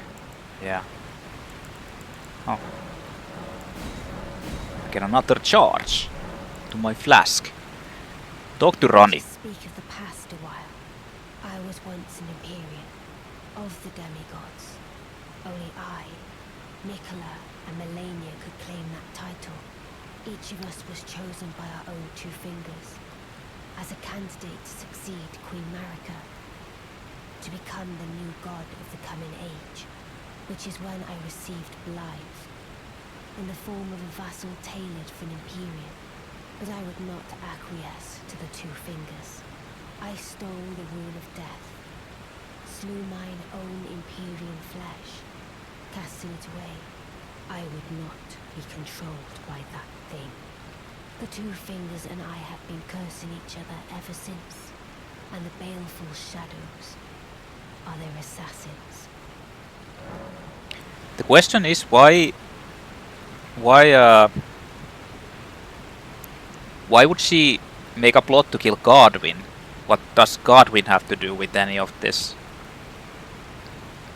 She was the perpetrator who orchestrated the whole Godwin assassination, the Night of the Black Knives. Why? What does that have to do with severing the ties with two fingers? Even when I turned my back upon the two fingers, Blythe remained my loyal ally. Though he was created a vassal for an Empyrean, he was a colossal failure on the part of the two fingers. Blythe and E.G. both. Art willing to give too much to me, yet they both understand what lieth beyond the dark path, that I must betray everything and rid the world of what came before. Ah. Should I add thee to the list? Another one. Kind of heart. As kind of heart as they. That's right. I'm very kind. This form hath loosened my tongue. I've let slip too much. Forget what thou'st heard. Forget. I've let forget What is once heard can never be forgotten. So you're actually fighting against the light, the baleful shadow version of...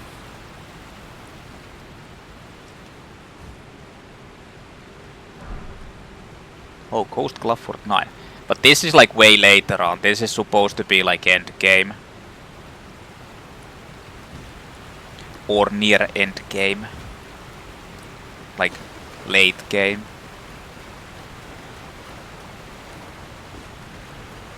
And since I want to do this in at least somewhat orderly, Ranni's questline will have to wait a little bit.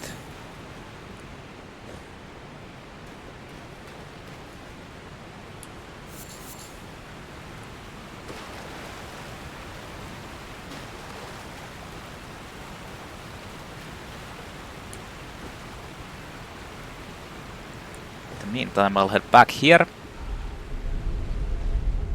and explore this fully. There's not really that much. I'll just go and grab the items. Probably kill a few enemies on the way, since I'm so close to leveling.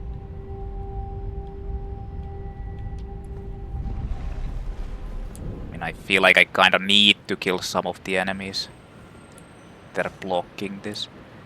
I think that... Is that like a... No, that isn't definitely... I think that is just a... MP, like FP recovery.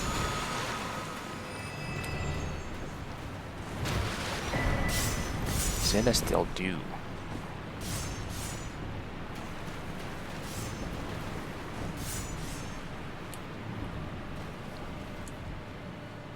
I wish you could use a horse. There's two shield dudes here. Shield turtle. Yeah, they're turtles. Definitely. Shield ants. I don't think they even guard anything.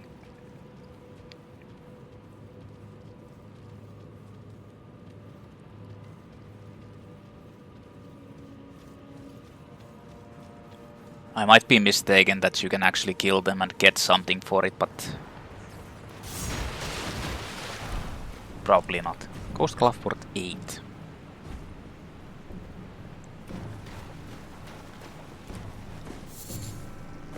Oh no, that thing saw me. No.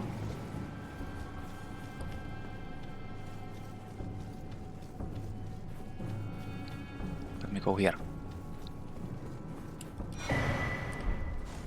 What the hell? It's coming right on my ass. Okay, now it's going away.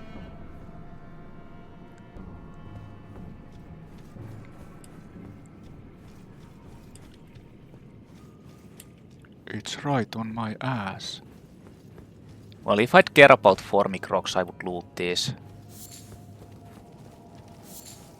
But I don't care.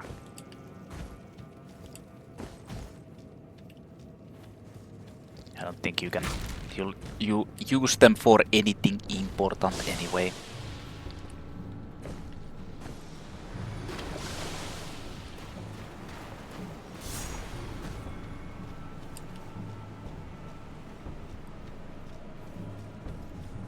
I don't even know who died.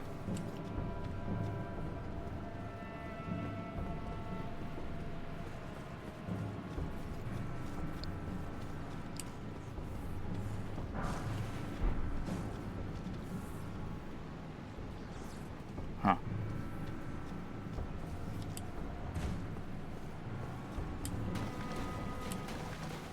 Oh. Here's a house. House of the Golden Centipede. That's where we fought against the Dragonkin. The Frost Lightning version. Ah.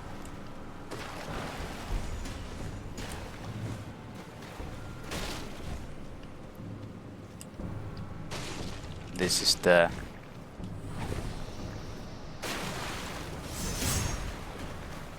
This is the place where I was.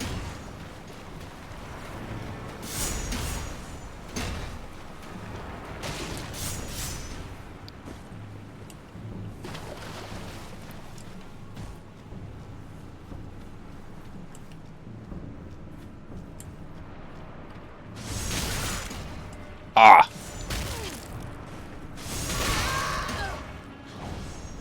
Whoa, what the hell? This thing is like still after me. need to get the hell out here. Good job, guy. Beating your wood.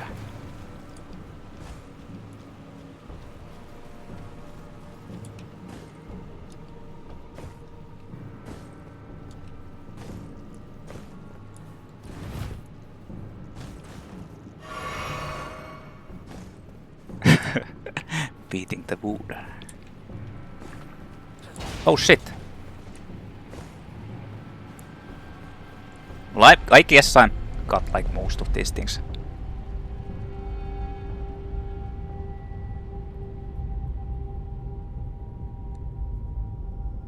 Yep. That's great. And you can get boss weapons now.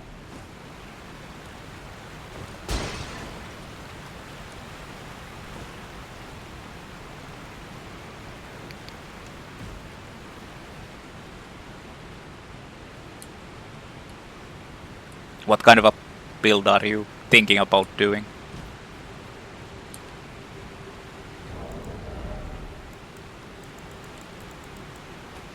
I mean, I don't think about builds, I just do something. Dex Greatsword.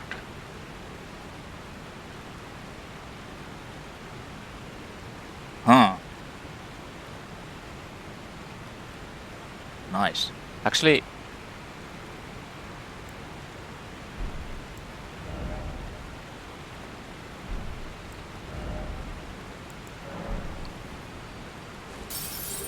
Farron Greatsword, is it like the boss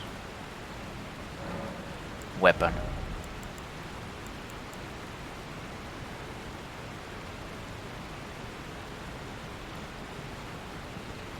Like honestly, I feel like most of the weapons in Dark Souls 3 are just good.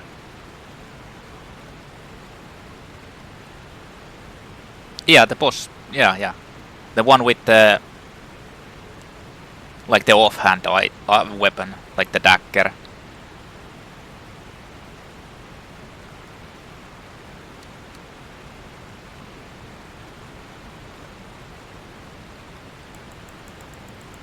That's actually a great weapon. The weapon art is awesome.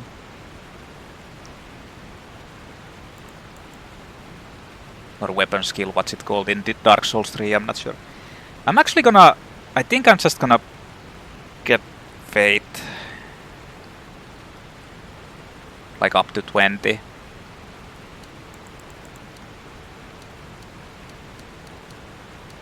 I mean, I might start getting like Vigor too. Getting... Because I at least need 40 Vigor for the late game.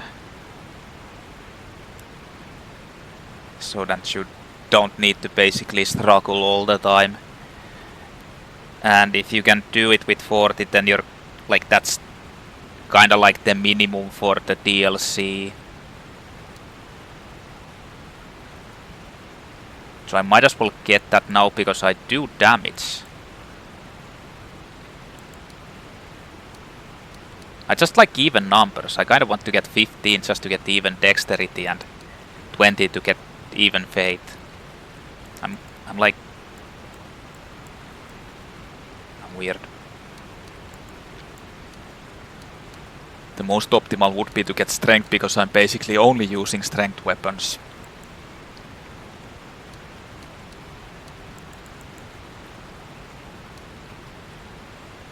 I mean, I'm gonna get this. I'm gonna get that up.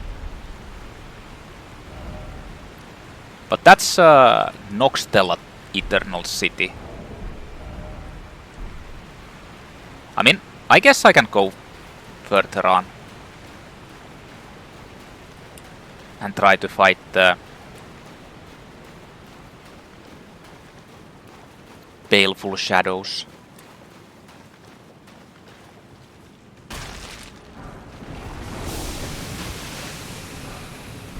Alright.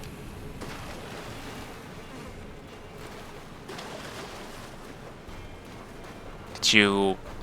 Like, that's from the beginning you got into the the hell? These things are still following me. Shadow, thou art the last. Tell the two fingers that Ranni the witch cometh to rend thy flesh with a fateful wound, ne'er to heal.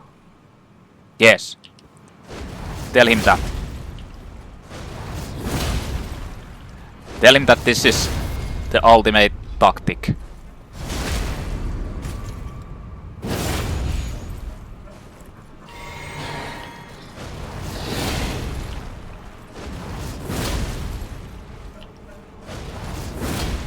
Oh no. No!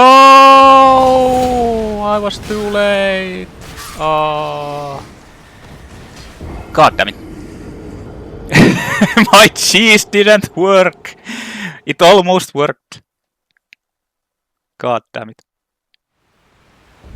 You know what would be cool? If that Lion's Claw actually activated with this, but it doesn't. So instead of that, I should probably just equip this thing.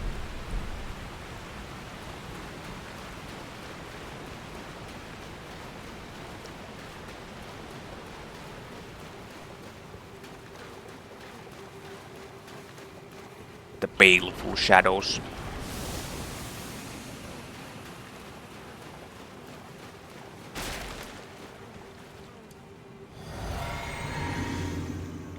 Okay, let's do that again.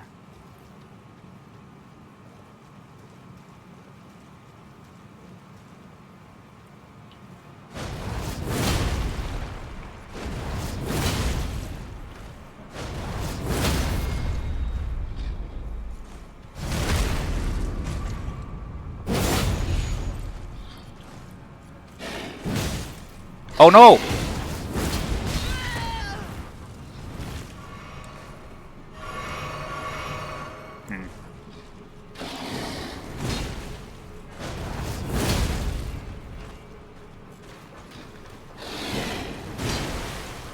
Oh fuck!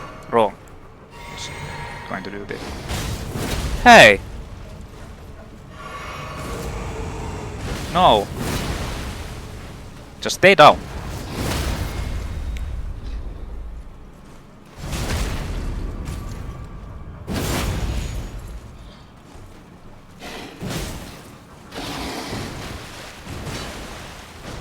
Beautifully formed.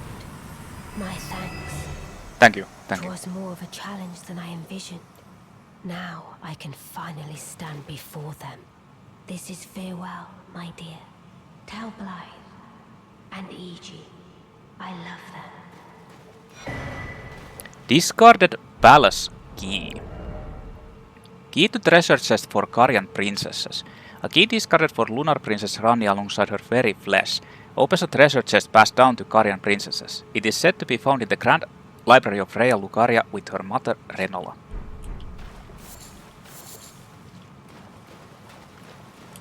Well, there's Ranni. She's gone. There is no response. The chillness is gone, feeling like an empty husk.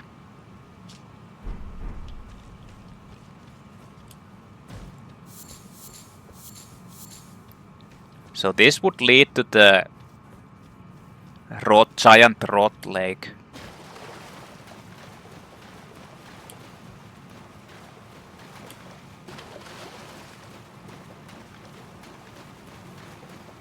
And beyond.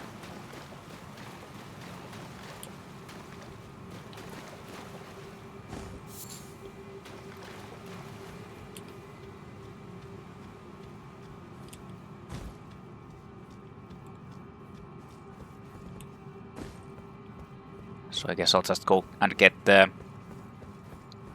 grace and map. And I think I can actually now do like the Blight questline.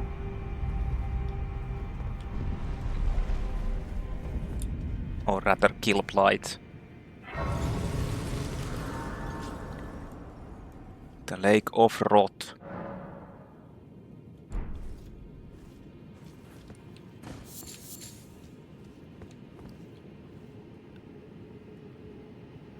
Such a depressing area. depressing looking area.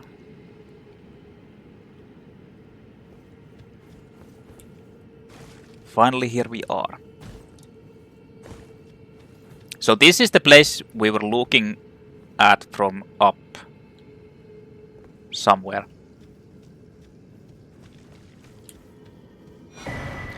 Map Lake of Rot.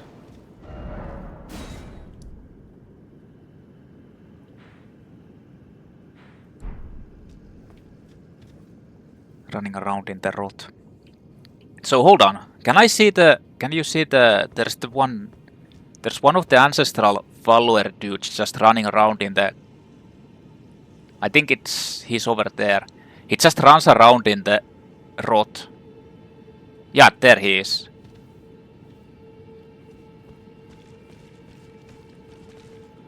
If you kill him, you get I think the best anti-rod.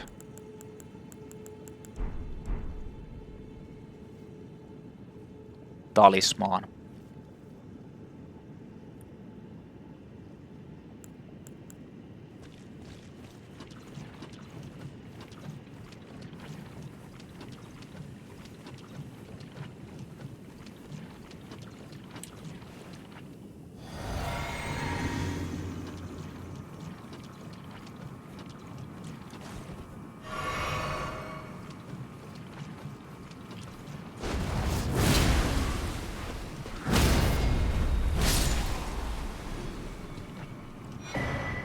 Well, I'm not sure if that's the best actually. Immunizing Hornjar +1.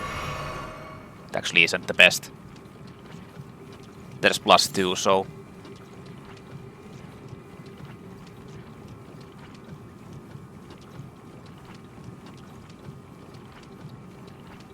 This is such a nice place to have a little swim. Just running around in here. Greatly raises immunity, which is poison defense, poison and rot defense. Well, that's it. This will be later on because it's way harder than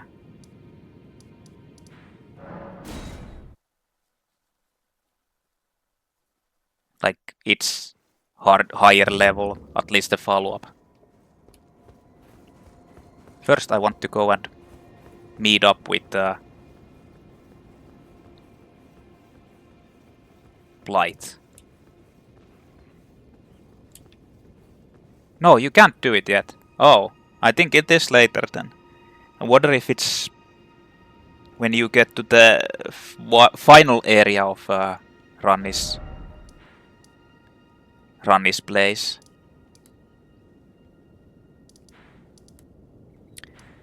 So, well, there's the there's the Karja study hall. I need to actually do that too.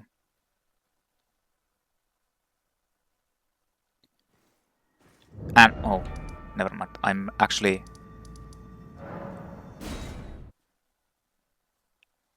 just like jumping around. I got the key for this chest.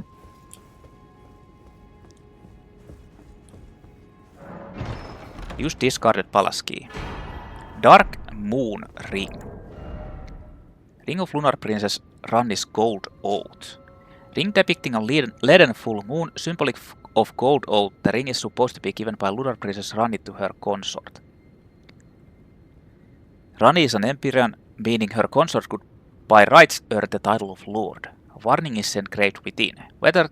Whoever thou mayest be, take not the ring from this place. The solitude beyond the night is better mine alone. So you actually need this to advance the quest line.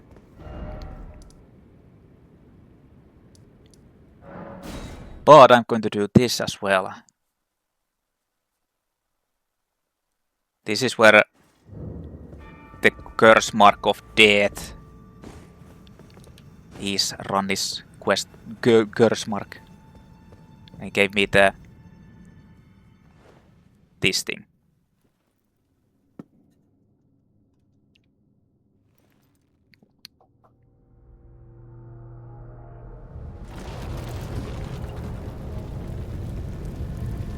I probably should have done this before doing any of those, but whatever.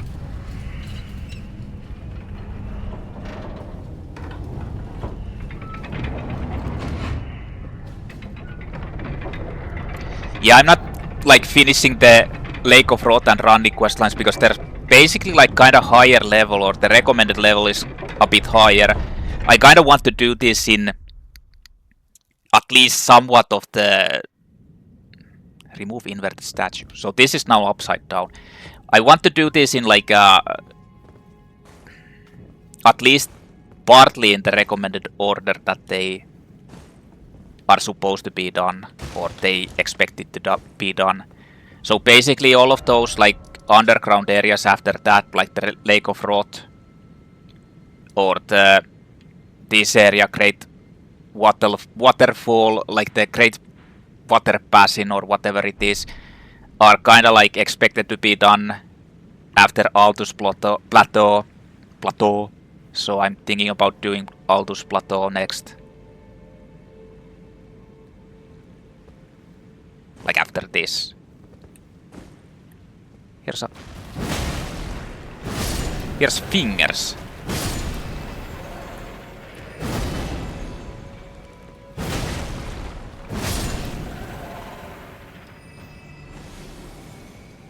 So this is now upside down. Preceptor Miriam. The fingers or this guy, because this is kind of like also kind of a cross enemy.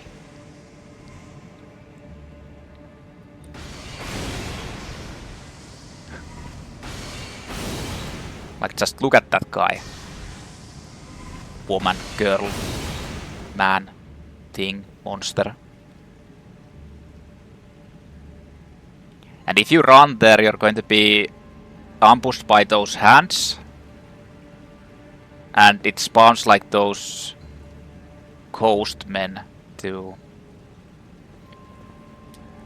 But I feel like there's really no other way to do this.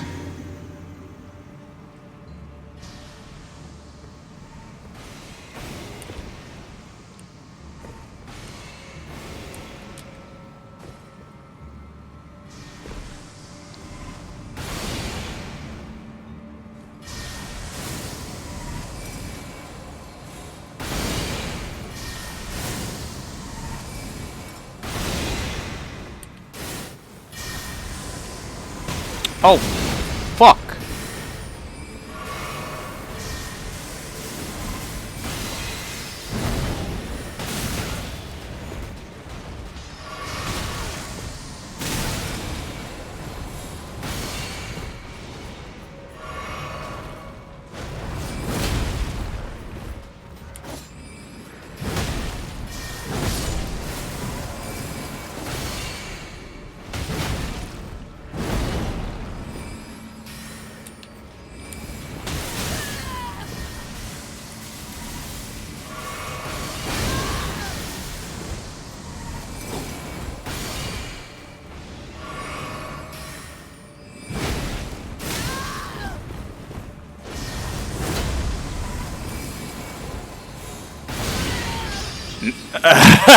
That was fair.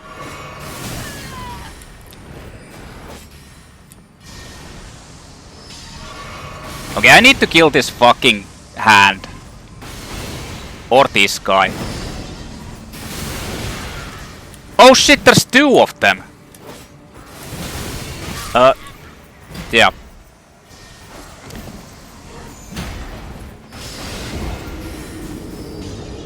Oh, there's three of them.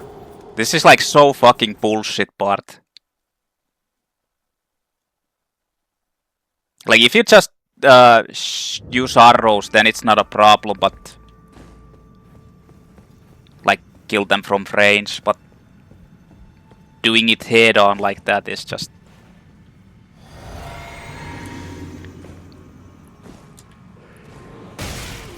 What the fuck?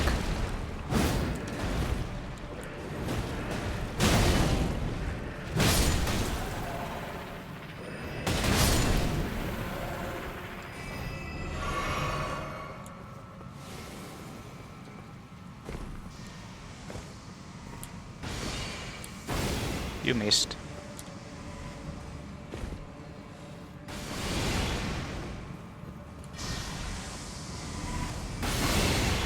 Yeah, I actually kinda hate this location just because of this. Okay.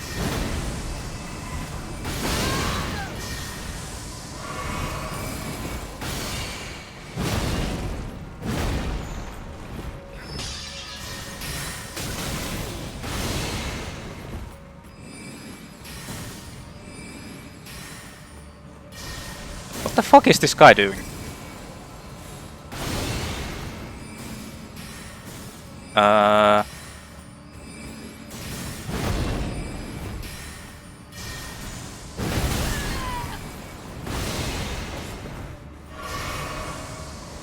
Can you fucking walk here so I can kill you? Because if I go there, that guy will hit me.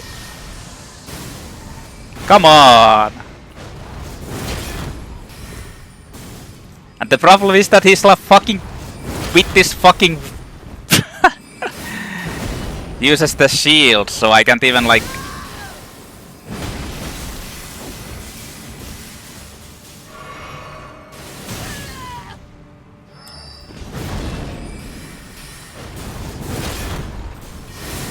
die. Just face tanking everything. Okay, now it's your turn.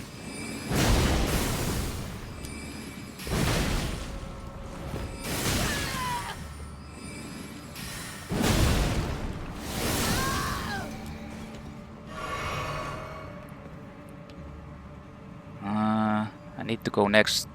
There. Yeah.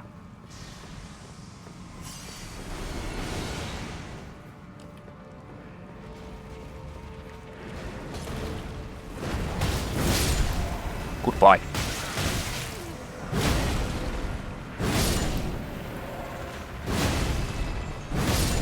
Like the small fingers are the problem, the big fingers are.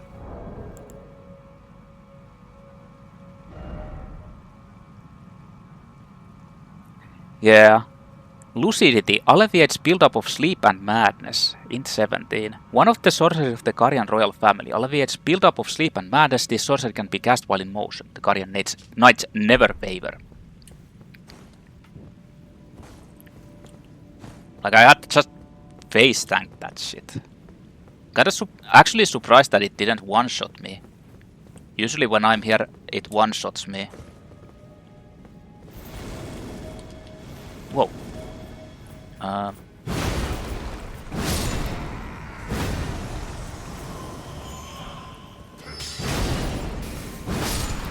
mean, you guys are kinda late, honestly.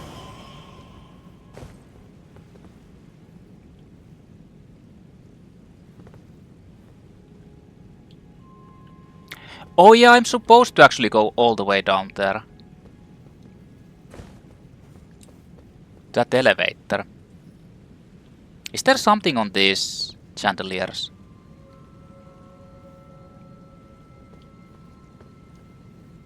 Probably not. Another thing, can I go back? I need the items.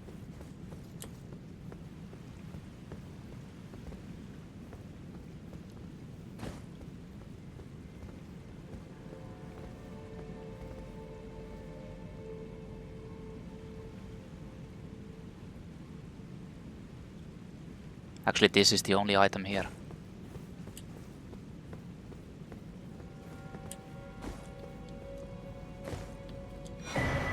Mask of Confidence. Hey, doesn't that increase Arcane? Yeah, Mask with the mouth soon shot with gold thread increases Arcane. When Radagon married Renna, he ordered the Guardian magic preceptors to don these masks, to make it clear that all of their matters were to kept strictly private.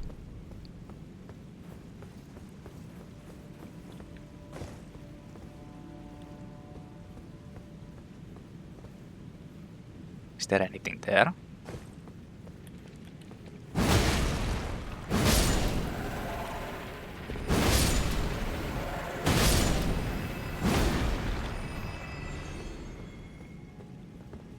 No.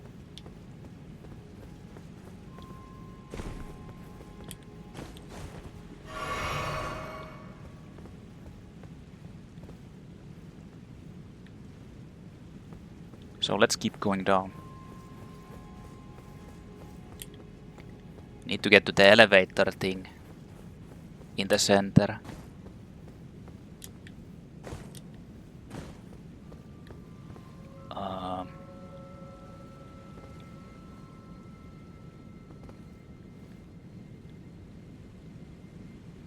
I think I can just jump down.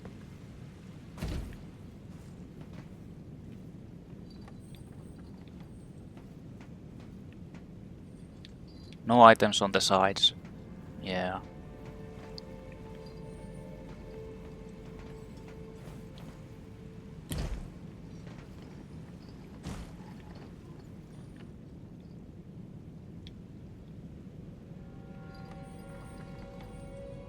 Wait. There is a path there. Probably nothing. Even if there is, it's nothing important, honestly.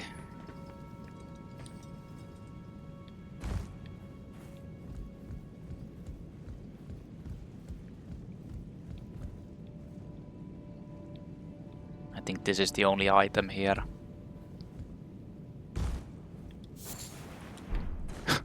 Glintstone fireflies.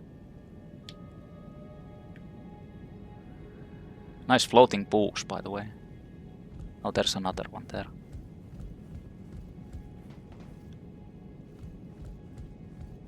Trying to be careful when platforming here. Basically because the camera might just randomly like autocorrect when it hits the wall. And then you die.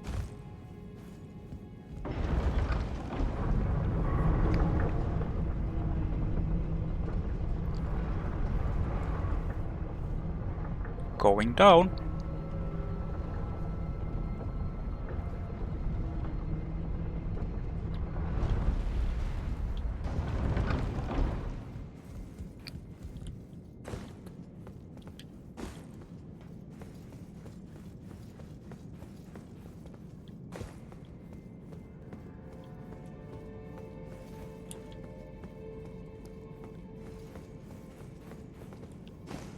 It's going to be open door. That's what it's going to be.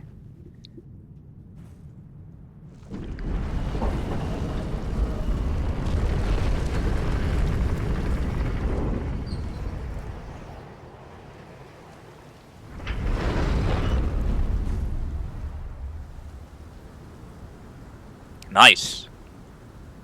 That's what I like to hear. Elden Ring needs to be downloaded.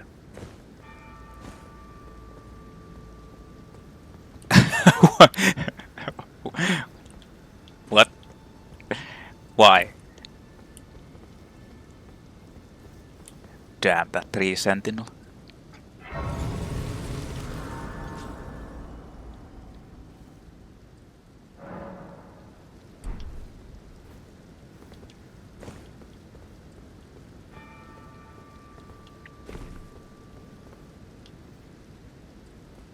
You should do the DLC, man. Okay, so actually... Oh, you can actually use horse here. But you're fighting against the... the goddamn fat Godskin man thing.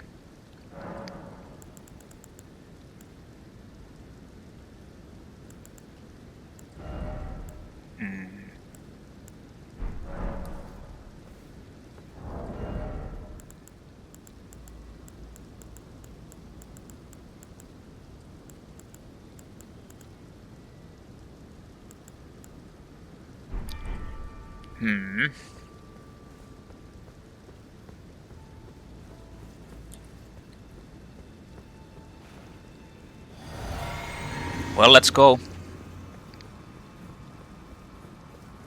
You're going to be fighting Godskin Apostle? I think it's Apostle.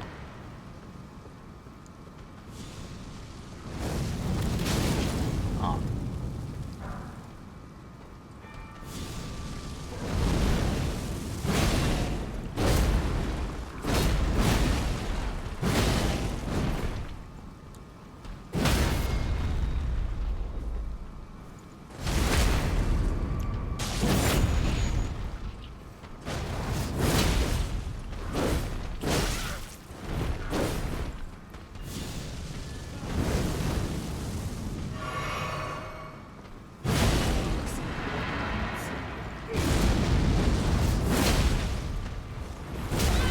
Oh no. Oh no. Yeah, I think you definitely should.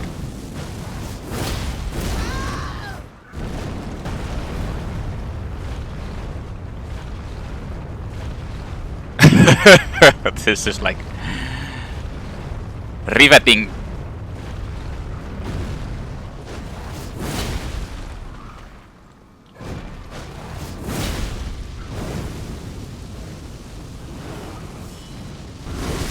The riveting battle.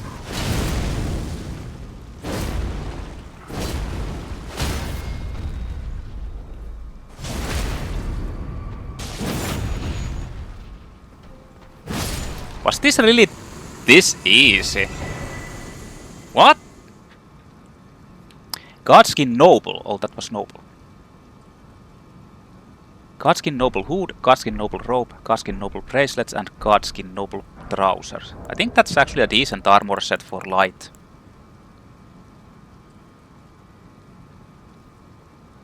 Yeah, that's a lot of actually like...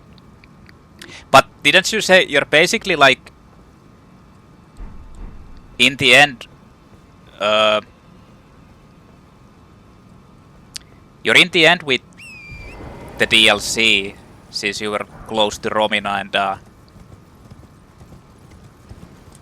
Thanks. I mean... That was kind... I was expecting it to be way tougher. Why did I remember it being way tougher here?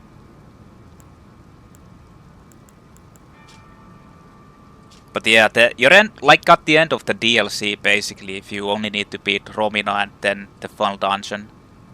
So that's not like insanely long, unless you've deleted your character, which, well, that sucks then. Hood made by sewing together patches of smooth skin. Subcutaneous fat makes it plump and soft, worn by Godskin nobles. Nobles are the most ancient apostles who are said to have assimilated inhuman physiology. Not unlike the Crucible, the Erdtree in its primordial form. Wait, the armor actually strengthens the Noble Presence incantation. Robe made by sewing together patches of smooth skin. Worn by Godskin nobles known for their 7 face aprons. Nobles are the most ancient apostles who are said to have assimilated inhuman physiology. Not unlike the Crucible, the Erdtree in its primordial form.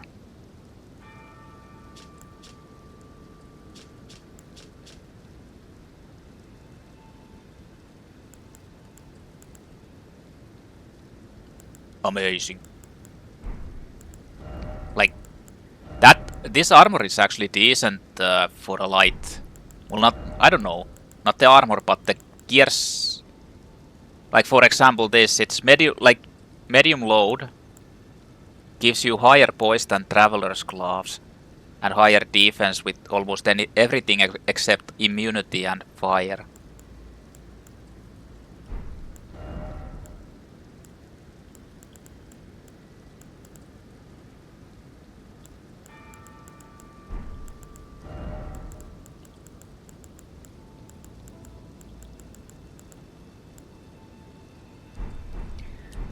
If you haven't deleted it, you should definitely play it. I mean, it's like I said, it's not that far away.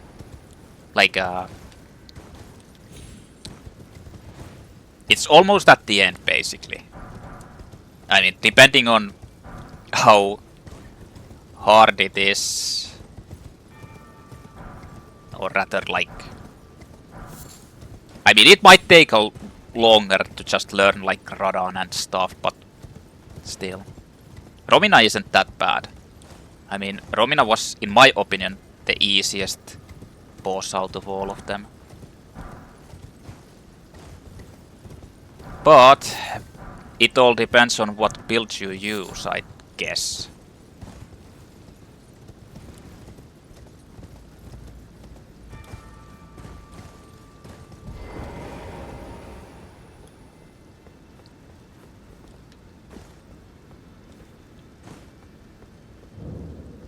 Divine Tower of Liurnia. But the amount of things you have going if you actually are are going to play the Final Fantasies, possibly Dark Souls 1, 2.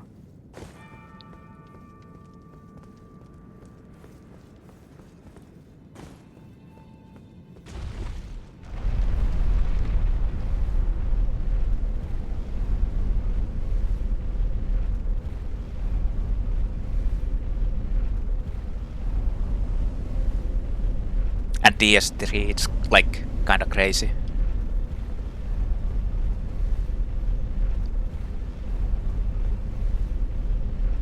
All of those take so long.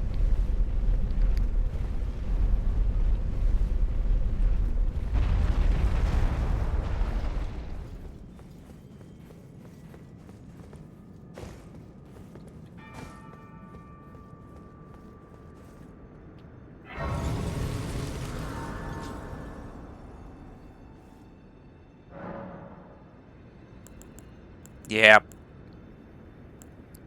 I mean, it's kinda... I feel like it's kinda hard to switch around between series of games. Like going from another to another completely.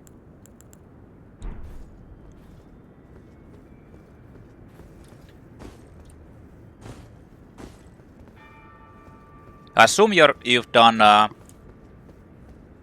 Dark Souls 3 DLC, like you've played that through, or beaten that.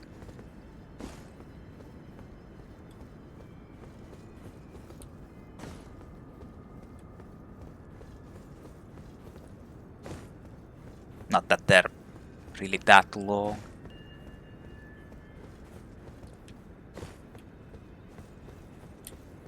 Okay, so this is supposed to be the corpse of Ranni. Like the original corpse of Ranni. I wonder how she looks like.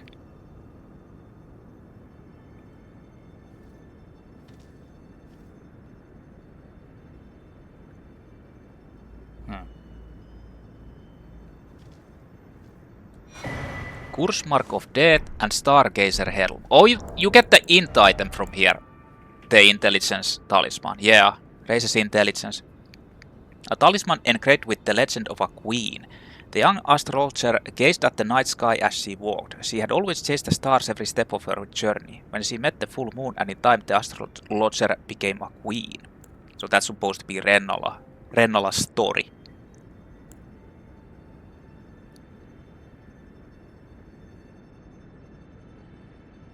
And the Curse Mark of Death. Curse Mark carved into Lunar Princess Ranni's discarded flesh.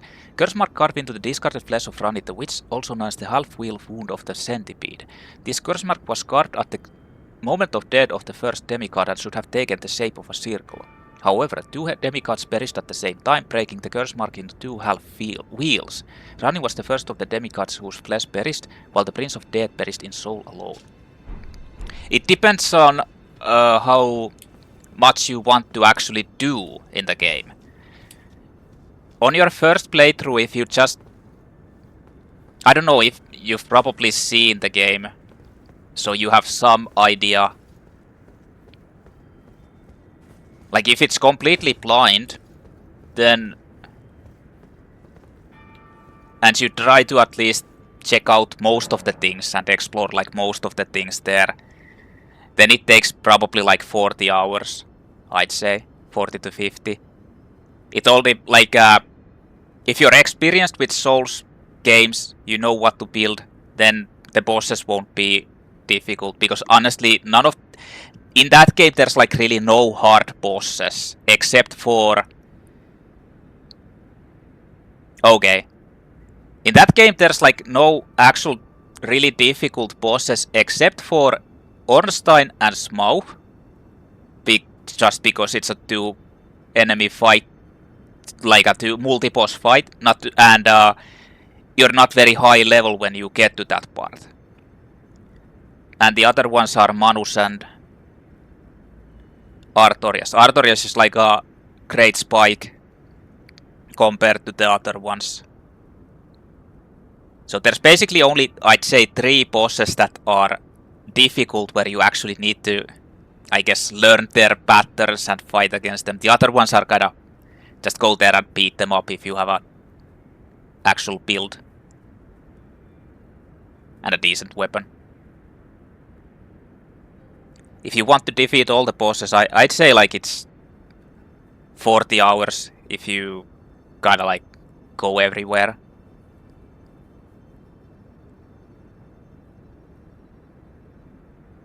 That game is, in my opinion, more complicated or complex than Dark Souls 3. Like Dark Souls 3 is pretty linear in where you go, and once you've explored all of the area, you kinda go to the next place. Dark Souls 1 is pretty open in that it has like insanely large areas where there's basically nothing, you just run around there.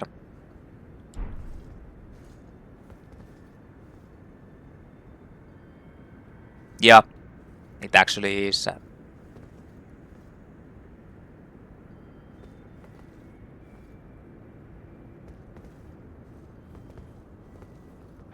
And then if you want to do that same thing in Dark Souls 2, it's like 60 hours or something to do everything. That game is the literal definition of quantity over quality. Like, it has so many bosses, so many enemies.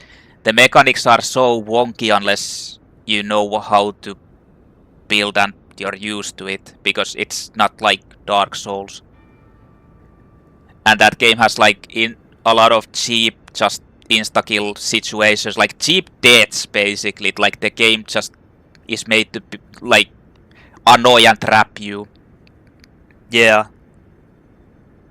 But you have to take into account that I'm a fairly slow player, so when I play like everything, I actually explore everything with a fine-tooth comb. So it might be faster for people who actually like go just from point A to point B. But for me, the Dark Souls 1 is 40 hours first playthrough, doing every content, exploring everywhere. Dark Souls 2 is like 60 hours doing everything. Like I'm talking about the DLCs as well. Like there's 3 DLCs and the bosses in there, because it has like, what the fuck, over 50 bosses or something. And none of them are really that good. And the mechanics will probably make you just rage because you die because of the mechanics, most likely often. Or the cheap kills. Like, you just go into a place and the enemy just knocks you down and you can't see him and you die. That's the Dark Souls 2. Okay, so I've gotten the curse mark of death now. You can continue the Ranni questline now. Or the other area, the Fia and Rogier questline underneath. But the thing is, they are higher level. They are higher level, so I am most likely going to be exploring Liurnia next. Not Liurnia, I already did. The Altus Plateau next. The outer area of Altus Plateau. Because I feel like it's kind of a recommended level type of deal. Not the capital area, but the outer area. So I'm probably going to be doing that next. And after that, we'll continue on with the Ranni and Fia questlines. I mean, I think I could be doing this Fia area questline now as well, and it wouldn't be like insanely high level compared to me, but yeah. Oh yeah, the iframes are decided by adaptability, a stat in Dark Souls 2, which is like the dumbest thing ever. it also affects item usage speed, healing speed, like how fast you drink Estus. And Estus is completely worthless in that game. You shouldn't even use that. You should be using the healing gems, life gems. Those are the best heals because they stack. But the adaptability is the stat that actually decides the iframes. You kind of want to. I personally recommend getting like 16 to adaptability right off the bat, so you can really even roll like reliably. Something like 10 is just suffering, or lower than 14, I'd say.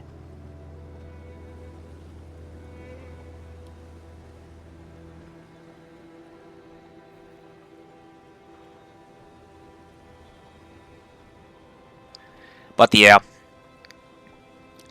even though the game is kind of janky and stuff, I like it still. Like I said, love-hate relationship. But in any case, I'm going to be continuing on, most likely with Altus Plateau. Who knows? I haven't actually even really decided yet. We'll see.